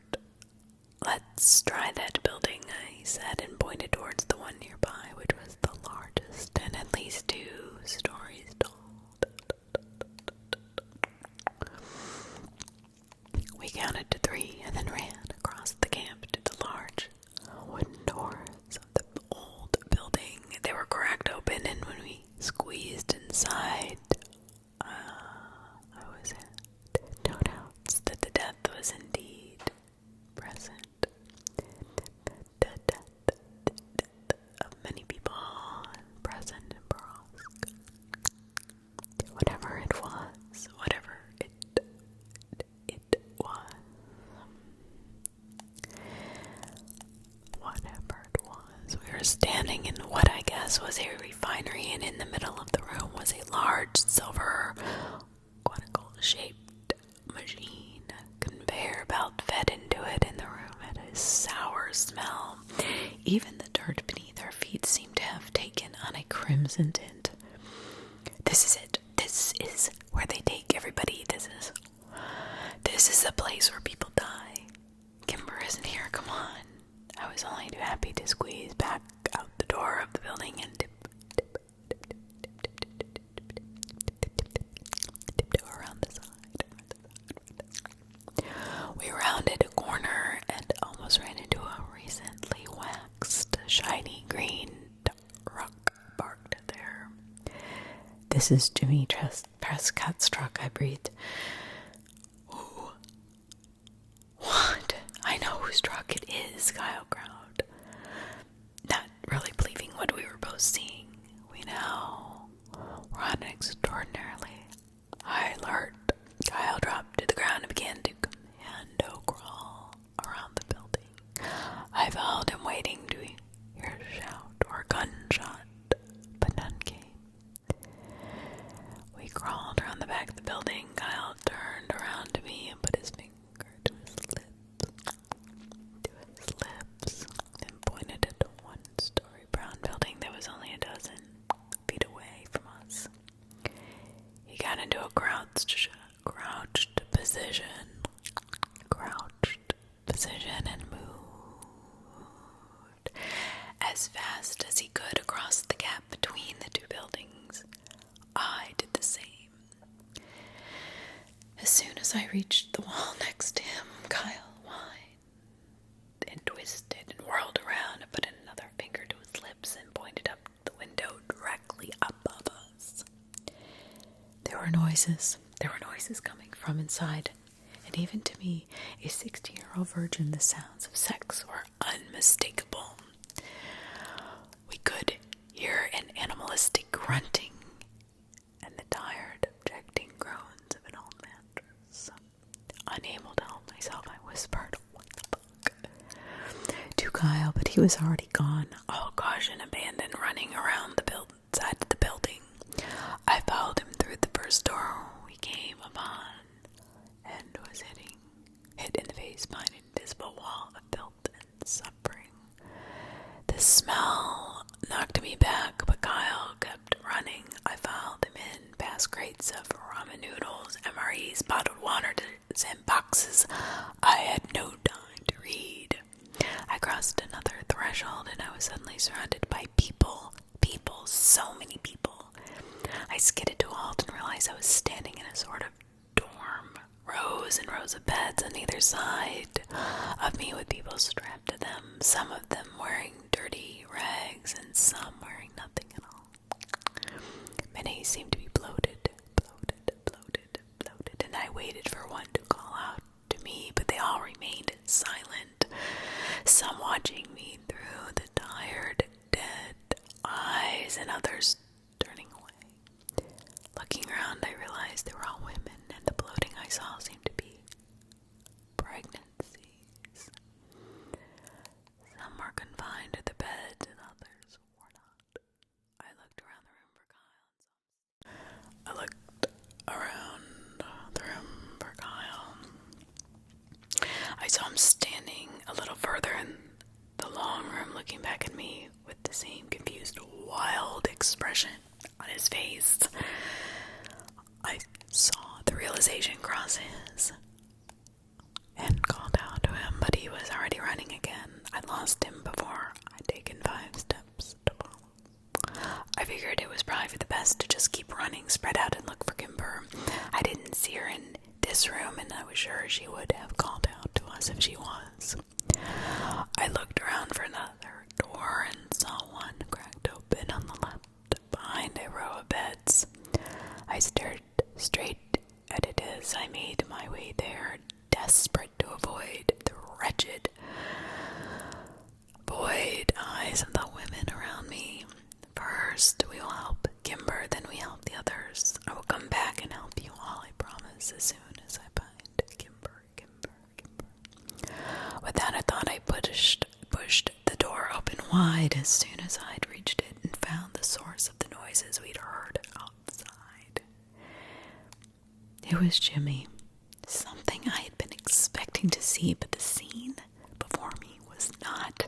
He was hunched over the bed of an unrecognizable, almost unresponsive Christy, treating her like an animal. She watched me through the slits of her dead eyes, but she didn't call to me for help. I thought I saw a tear run down her cheek before she turned her face away from me to face the wall on the other side. What the fuck? I didn't even realize the words were audible. I had never seen this depth of human suffering. Jimmy's head snapped around to look at me and briefly registered surprise, but then he smiled at me in a way that turned my insides to ice. He didn't stop what he was doing, and I wanted nothing more than to run over and push him off Christy, but to my utter shame, I could not force myself to come any further into the room. Sam, Kyle's voice echoed through the building and immediately cured me of all my paralysis. I found myself running back into the miner's dorm and away from Jimmy, Prescott, and Christy. Kyle, back here, hurry, please. I fucking found Kimber. I found his voice through the maze of beds and rooms as a cacophony of voices began to follow me. Help us, please help us, please help us. There were maybe only a handful of girls yelling at me, but it sounded thunderously loud as it filtered through my gut. The weight of their misery dropped down upon me, and it almost pushed me into the ground. I will get help. I will help you, I promised them as I followed Kyle's voice. Still screaming desperately from an adjacent room, I sprinted across another threshold and I saw him hunched down near a corner bed, helplessly yanking on a leather strap attached to it. I slammed into the bed and fell to my knees, trying to work out what he was doing and how I could help him. I tried to look at the bed because I knew I couldn't see Kimber like that. I couldn't bear it. If Kimber looked at me through the same accusing empty eyes as Christy and the others, I might lay down on the ground beneath her and curl up into a ball. Go around the other side, unbuckle the other 2 straps. Kyle had the pitched voice and wild, desperate eyes of madness. I ran around the other side and did as he said, with shaking, awkward hands. Oh, boys, Jimmy's voice rang from somewhere in the building. I'd just freed Kimber's ankle and was working on her wrist. She whimpered when she heard him and buried her face in my shoulder. Do you think you're hiding? I know where to find you. I know right where I put that girl. I'll fucking kill you, Prescott, you sick. I'll fucking stomp all of your bones and bleed you out on the floor, you little motherfucker. Guy was lost all reason and strategy. He was filled with blind rage instead of fear, and it scared even me. I pulled Kimber's wrists from the vinyl strap and yelled, "Go now." We pulled Kimber up off the bed and quickly realized that her legs could barely support her. She was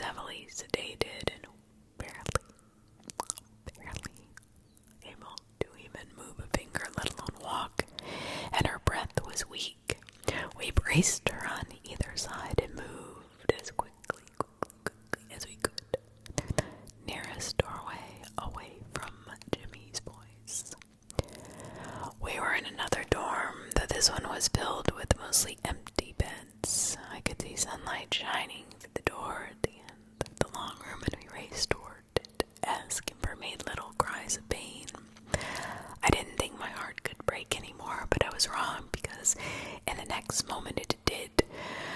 I almost dropped Kimber when I saw her staring at me. Her eyes were hollow and uninvested, and when I turned toward her, she looked away immediately as if she couldn't stand the sight of me.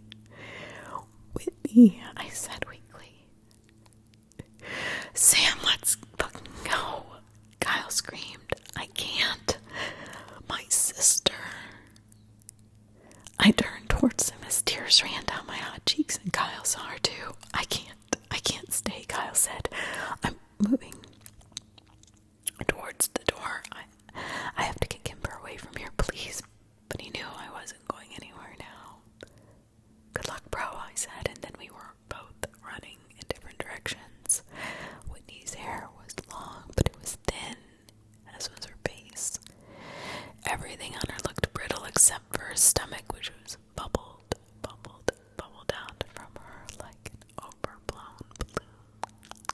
She refused to look at me and flinched at my touch as I desperately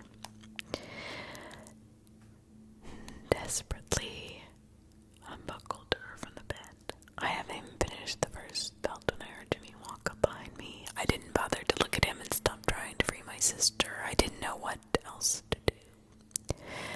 "I admire your grit, kid," Jimmy said, and then sat down on the bed behind me and continued to watch me, giving no objection to what I was doing. "You probably think your friends got away, but there's no sense in false hope, is there?" "There's no sense in any of this." My voice sounded frail and it cracked over the last word. "Oh, you're wrong about that," Jimmy sighed. "But just so you know, I've got Cleary out there looking for them already. People making a lot of noise coming down up this mountain. Trust me on that." Sheriff Cleary. I was desperate to keep him talking, anything to keep him from trying to stop me. "Oh yeah, you know, he was supposed to retire from the business, but unlike the previous sheriff, he kept a few horses in the race." Horses? Nothing made sense. "Yep," Jimmy slapped the bed next to him. "We call these buildings the stables." He laughed. I dropped the last buckle on the floor and looked down at Whitney, expected her to spring up and run towards the door. While I went after Prescott, but all she did was rub her wrists and itch her collarbone. Then she put her arms back where they'd been, turned her head away from me, and shut her eyes. I slumped down onto the bed next to her and picked up her cold hand. If she was not leaving, neither was I. It was over. I said a silent prayer up to God I didn't know, and wished my friends safety. "Do you know what this is, Sam?" I shrugged. It didn't seem to matter now. "It's all about the babies." I stared down at Whitney in her swollen belly, but gave no indication I was listening. You wouldn't believe how much money is in this industry. I mean, my dad was a smart man, and he knew we didn't have anything of value to sell. And back when the Prescotts were dirt poor, out of work miners just like everyone else in this goddamn town, he first got the idea or sold my older brother off to pay for the legal fees to fight the city. I mean, some people will pay 5 figures for a newborn. Even back then, and the organizations that buy them, well, they buy in bulk. But we still make a killing off of them, and our overhead, as you can tell, is almost nothing. I mean, we barely feed these bitches, and well, we have an endless supply of brood mares here. As Jimmy stood up and pulled a gun out of his waistband and threw it on the bed across the aisle. "Try to understand, Sammy, it's not just about the money. We use the stables for community services. Lots of people in town come to us, ever since the 50s. You know that, right? I couldn't take it anymore. I didn't want to be here listening to this. I didn't want to see Whitney so broken. I didn't want to wait for the inevitable death. I was tortured by this man in its purest form. Oh, what are you waiting for? Why don't you just kill me? This isn't a James Bond movie. I don't care about any of this shit. Jimmy laughed loudly as if it was the funniest thing he'd ever heard. Kill you? Christ, kid, if I could, then I already would. But I'm not allowed. I'm not allowed to kill you. I'd been trying to decide if I want to fuck your sister right in front of you, though. She's not one of mine, but it might be worth it just to see her face. Just kill me and let her go. I'll kill myself if you let her go. I stood up in bed and Jimmy took 2 steps toward me and punched me so hard in the face that I fell back down on it. I moaned as I bought the tears and stars behind my eyes. I can't let her go, you little fuck. She's got one of our community service babies in her. Grace says she's got another week to go. 2 dumps. Jimmy looked down at Whitney and frowned. She's been putting out shit babies, though, and as soon as this one's out of her, she's got a date with the shiny gentleman. What the fuck does that mean? I yelled at him, and a loud ring suddenly filled the room. Jimmy held up a finger and pulled a bone out of his pocket. I gotta take a business call. 2 minutes and we can get back to our conversation. This man's insane. Jimmy walked over to a corner of the room, and I desperately tried to pull on Whitney. We gotta go, Whit. We can't stay here. She kept her eyes shut and her body relaxed. Whitney, they're going to kill you. My head whipped up towards the door as I heard a truck skid in the dirt just outside of it. Jimmy ended his phone call and Killian Cleary walked in, pushing a limping, bloody Kyle in front of him. Lose something, Prescott. Where's the girl? Couldn't find her. God damn it, Clary, you fucked us. Go back out there and find that girl. Jimmy snatched his gun off the bed and shoved it in the back of his waistband. Now listen here, you little shit, Clary growled. I ain't your fucking employee, and I don't have all day to play and hide and seek in the woods. I'm telling you, she wasn't with him.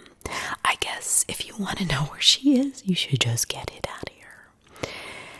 Out of him. Clary threw Kyle down on the floor and spit near his feet.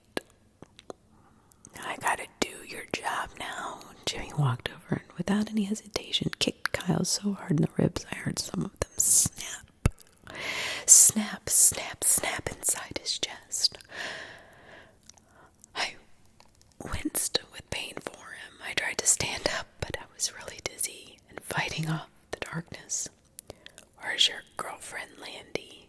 Prescott raised his boot and then stomped down hard on Kyle's ankle. His scream was one I'd never heard come from his lips. I can do this all day, kid. Can you? Clary sat down on a bed, the aisle, and it lit a cigarette, watching impressively and impassively at the same time. Jimmy pulled Kyle to his feet and then punched him hard in the face. A few of Kyle's teeth scattered across the floor. Jesus, I thought to myself, tell me, you little brat. Jimmy punched him again in the face, and Kyle went limp. You're killing him, I screamed and jumped off the bed, running blindly towards Jimmy in a red rage. Clary stood up and caught me with no effort at all. Holding my arms down at my sides, he laughed, cigarette still tucked into the corner of his mouth as I struggled helplessly against his chest. Jimmy had straddled Kyle by now and was rapidly punching him in the face and chest. Kyle was barely conscious, and I prayed he'd pass out from the pain. After a full minute of this, Jimmy stood up and rubbed his bloodied fist. Last chance, Landy. Fuck you, Kyle said, through a wheezing, rattled breath of air. Jimmy spit on him again and raised his boot up as high as he could and brought it down on Kyle's face with so much force I heard his skull break. I sagged in Kelly and Clary's arms as he dropped me in a puddle at his feet. Jimmy burned a cigarette off Clary and then bummed a cigarette off Clary and stood next to Whitney's bed, watching me cry. Jesus, what a mess. After a few minutes, Clary flicked his cigarette out and pulled out his phone. All right, Sam, take your friend. I couldn't have heard him right. Fuck that little Landy shit ain't leaving. You want to clean this mess up, Prescott? I stood up and my knees didn't buckle beneath me. I'm not leaving without my sister, I told them. Jimmy laughed. Yes, you are, Clary said. If you want to save your friend's life. He ain't dead yet, Sam, but he'll be soon. He tossed his keys at me. The road off this mountain is back by the refinery. I let the keys bounce off me and fall to the floor. Clearly swore at me. I knew he was right. I was a coward, and I would leave my sister and all the other women here just so I could get away and save Kyle's life. I picked up the keys, and then without looking at the two men, I picked Kyle up by his shoulders, and his head rolled back as if it was no longer attached to his spine. His face was a collage of pulp and blood, and I struggled to stay calm and breathe as I dragged him out of the building. Clary and Prescott watched me, taking drags off their cigarettes, and said nothing. I knew they were probably lying to me. Kyle would be dead by the time I got down the mountain, if he wasn't already. I opened the door to Clary's old Ford and placed Kyle in the front seat, wincing as his head rolled around like a ball on a string. It took me several times to get him fully in the car, strapped in, wincing as his head kept rolling around. An hour down the mountain, and even though I took the overgrown road at ridiculous speeds, did everything I could to destroy the shocks on the truck, I sped into the hospital emergency room zone and found a medical team waiting inside the door. Clearly, they had already gotten a call to expect me because they'd already had a crash cart with them and an IV ready to push Kyle into Kyle's wrist. I left Clary's truck where it was and spent the next 2 hours in the waiting room calling my dad over and over and over again, crying over an architectural digest magazine. No one came to take a statement from me or ask me any questions. Kyle's mom arrived just before my dad did and started screaming as soon as she saw me. My dad walked in behind her and had a deputy restrain her. He drove me home in silence, but I couldn't take it long. Is anyone going to file a police report? Does anyone even fucking care what's happening?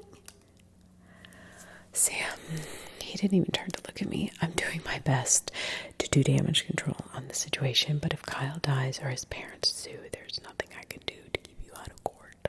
You think I did this? I screamed at him. You think I did this to my friend? What?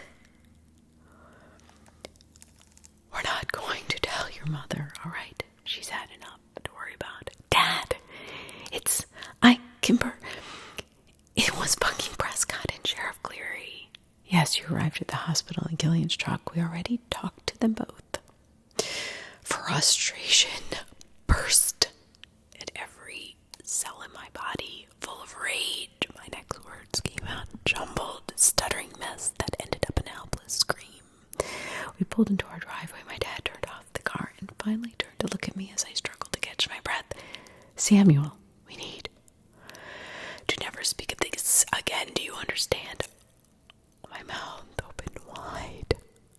Are you fucking kidding me, Dad? Kyle might die. I saw Kimber. Enough. If you want this to go away, you keep your mouth shut. Make no statements to anyone, and I'll hire the best lawyer I can't afford to clean up your mess. I don't know why you be your best friend almost to death, and I frankly don't want. Fuck you, I screamed at him and threw open the door to the cruiser. I ran some more away from him. This man that I thought was my father, I thought it was a good man.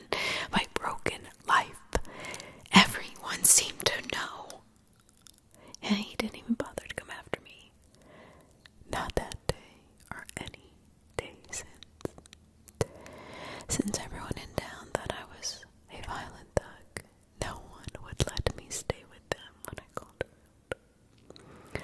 I eventually went to a motel far outside town and drained the last of my savings from work paying for the room. I went back to pick up my car from the trailhead, but it was also gone. I hoped it was Kimber who had it and not a tow yard. I read the paper every morning for some mention of Kyle's condition. I saw the daily's birth announcement about 10 days later. They had just had a son they named William. The whirling, shiny gentleman lived up the valley with its stench and song of death that night. It was the last time I ever heard it. I stayed in Drisking long after the money had run out and I was sleeping on the concrete behind the motel. I stayed until Kyle was released from the hospital, a mute, empty-eyed, soulless vegetable. I went to see him once, while only Parker was home, and threatened him until he let me inside the house. When I was assured myself that the Kyle I knew was dead and only his empty husk remained, I left his house and hitchhiked out of town.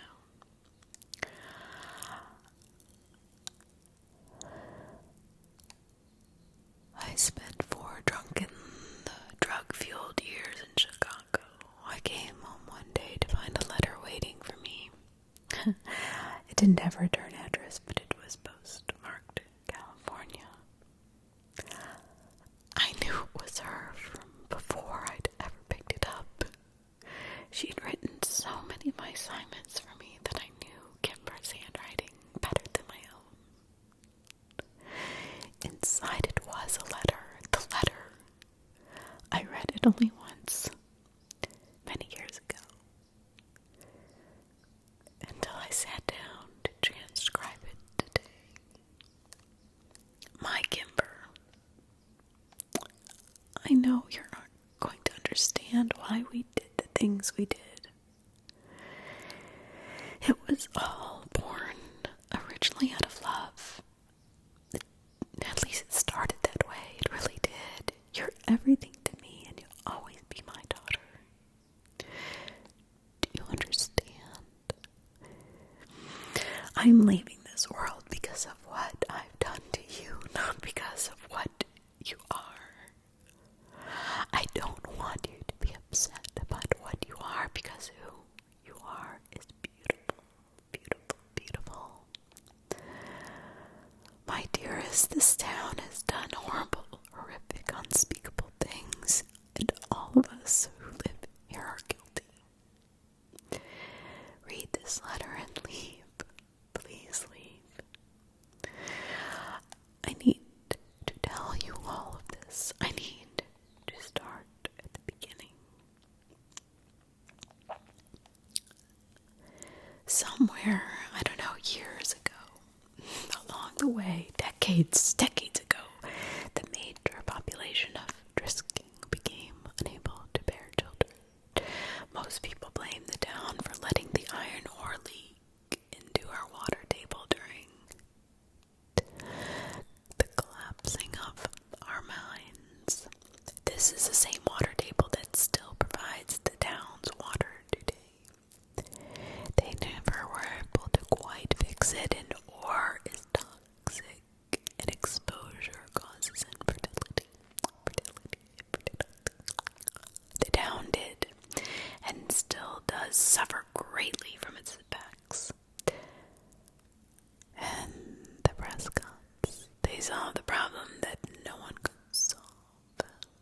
was an ugly, crass solution, but most people were happy to look away. Happy to look away when they were able to raise families again.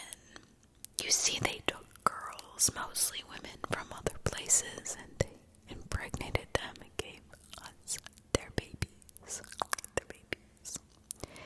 And the town came under the care of Thomas Prescott when he started to sell some of the babies on the side for a profit to rich couples, and the sheriff helped him do this. But then an ugly rumor started that they were selling to human traffickers, and the Prescotts had to offer triple the price for the girls, and in town we began to murmur.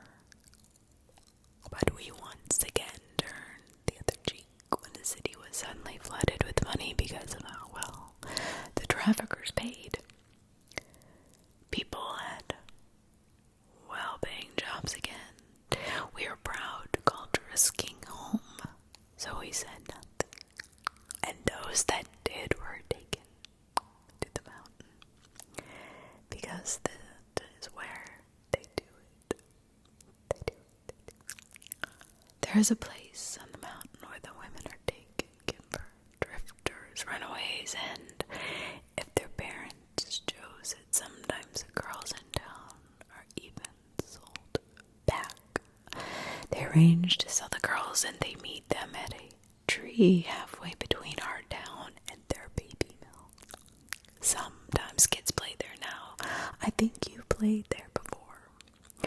The Prescotts and the sheriff are the ones who impregnate the girls, and the children are named after them. P for children for the Prescotts, and K for children for the sheriff. And then the women become too sick or too old to deliver profitable babies, and they're sent through a giant machine that we used to refine ore, and their bodies are crushed, and blood and skin stripped away, and what remains of them are their stolen children and the dusts of their bones.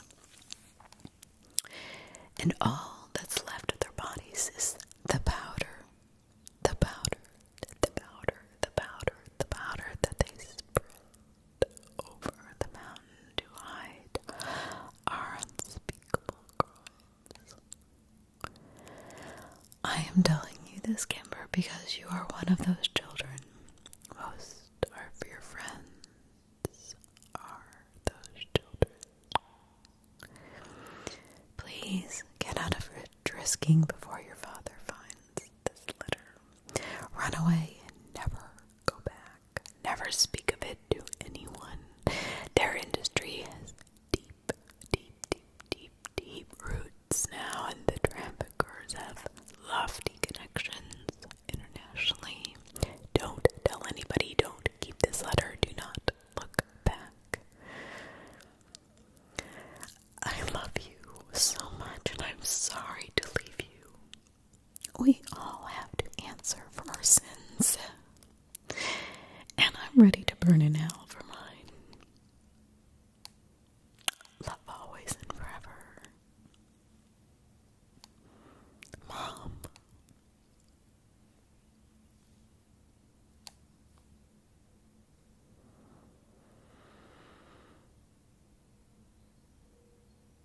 I hope you have enjoyed this truly terrifying, creepypasta.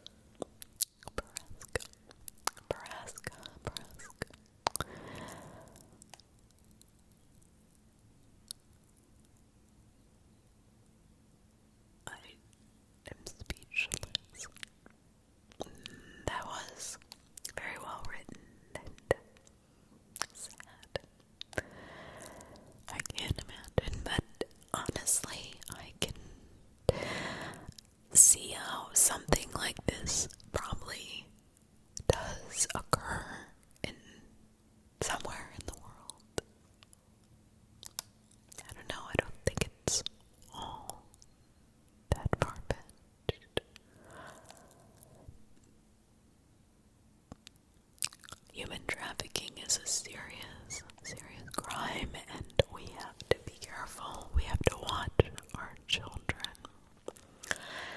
I have been traveling across the United States, and especially in Montana, North Dakota, South Dakota, Colorado, there are signs everywhere you go, at the gas pump, in the gas station, on the side of the road, in the newspapers, in the laundromats, in the grocery stores, in the bathrooms.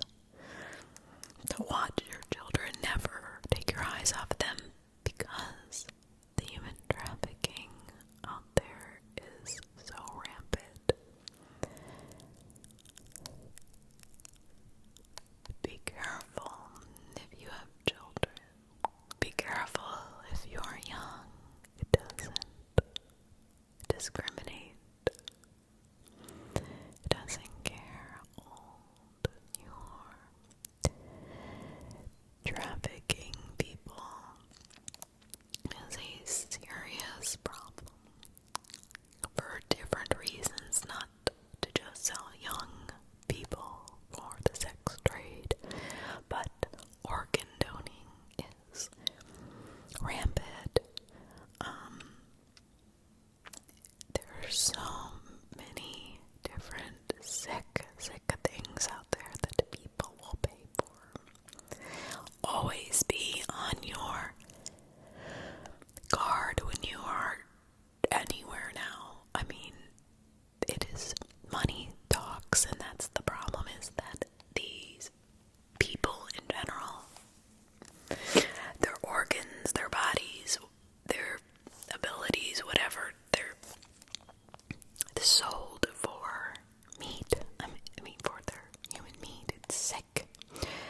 It seems like something has gone haywire in the minds of people. Some people, of course. I mean, there's many good ones, but there is too much imbalance of bad energy versus the good. We need to get the yin and the yang back. We have become unbalanced.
missing.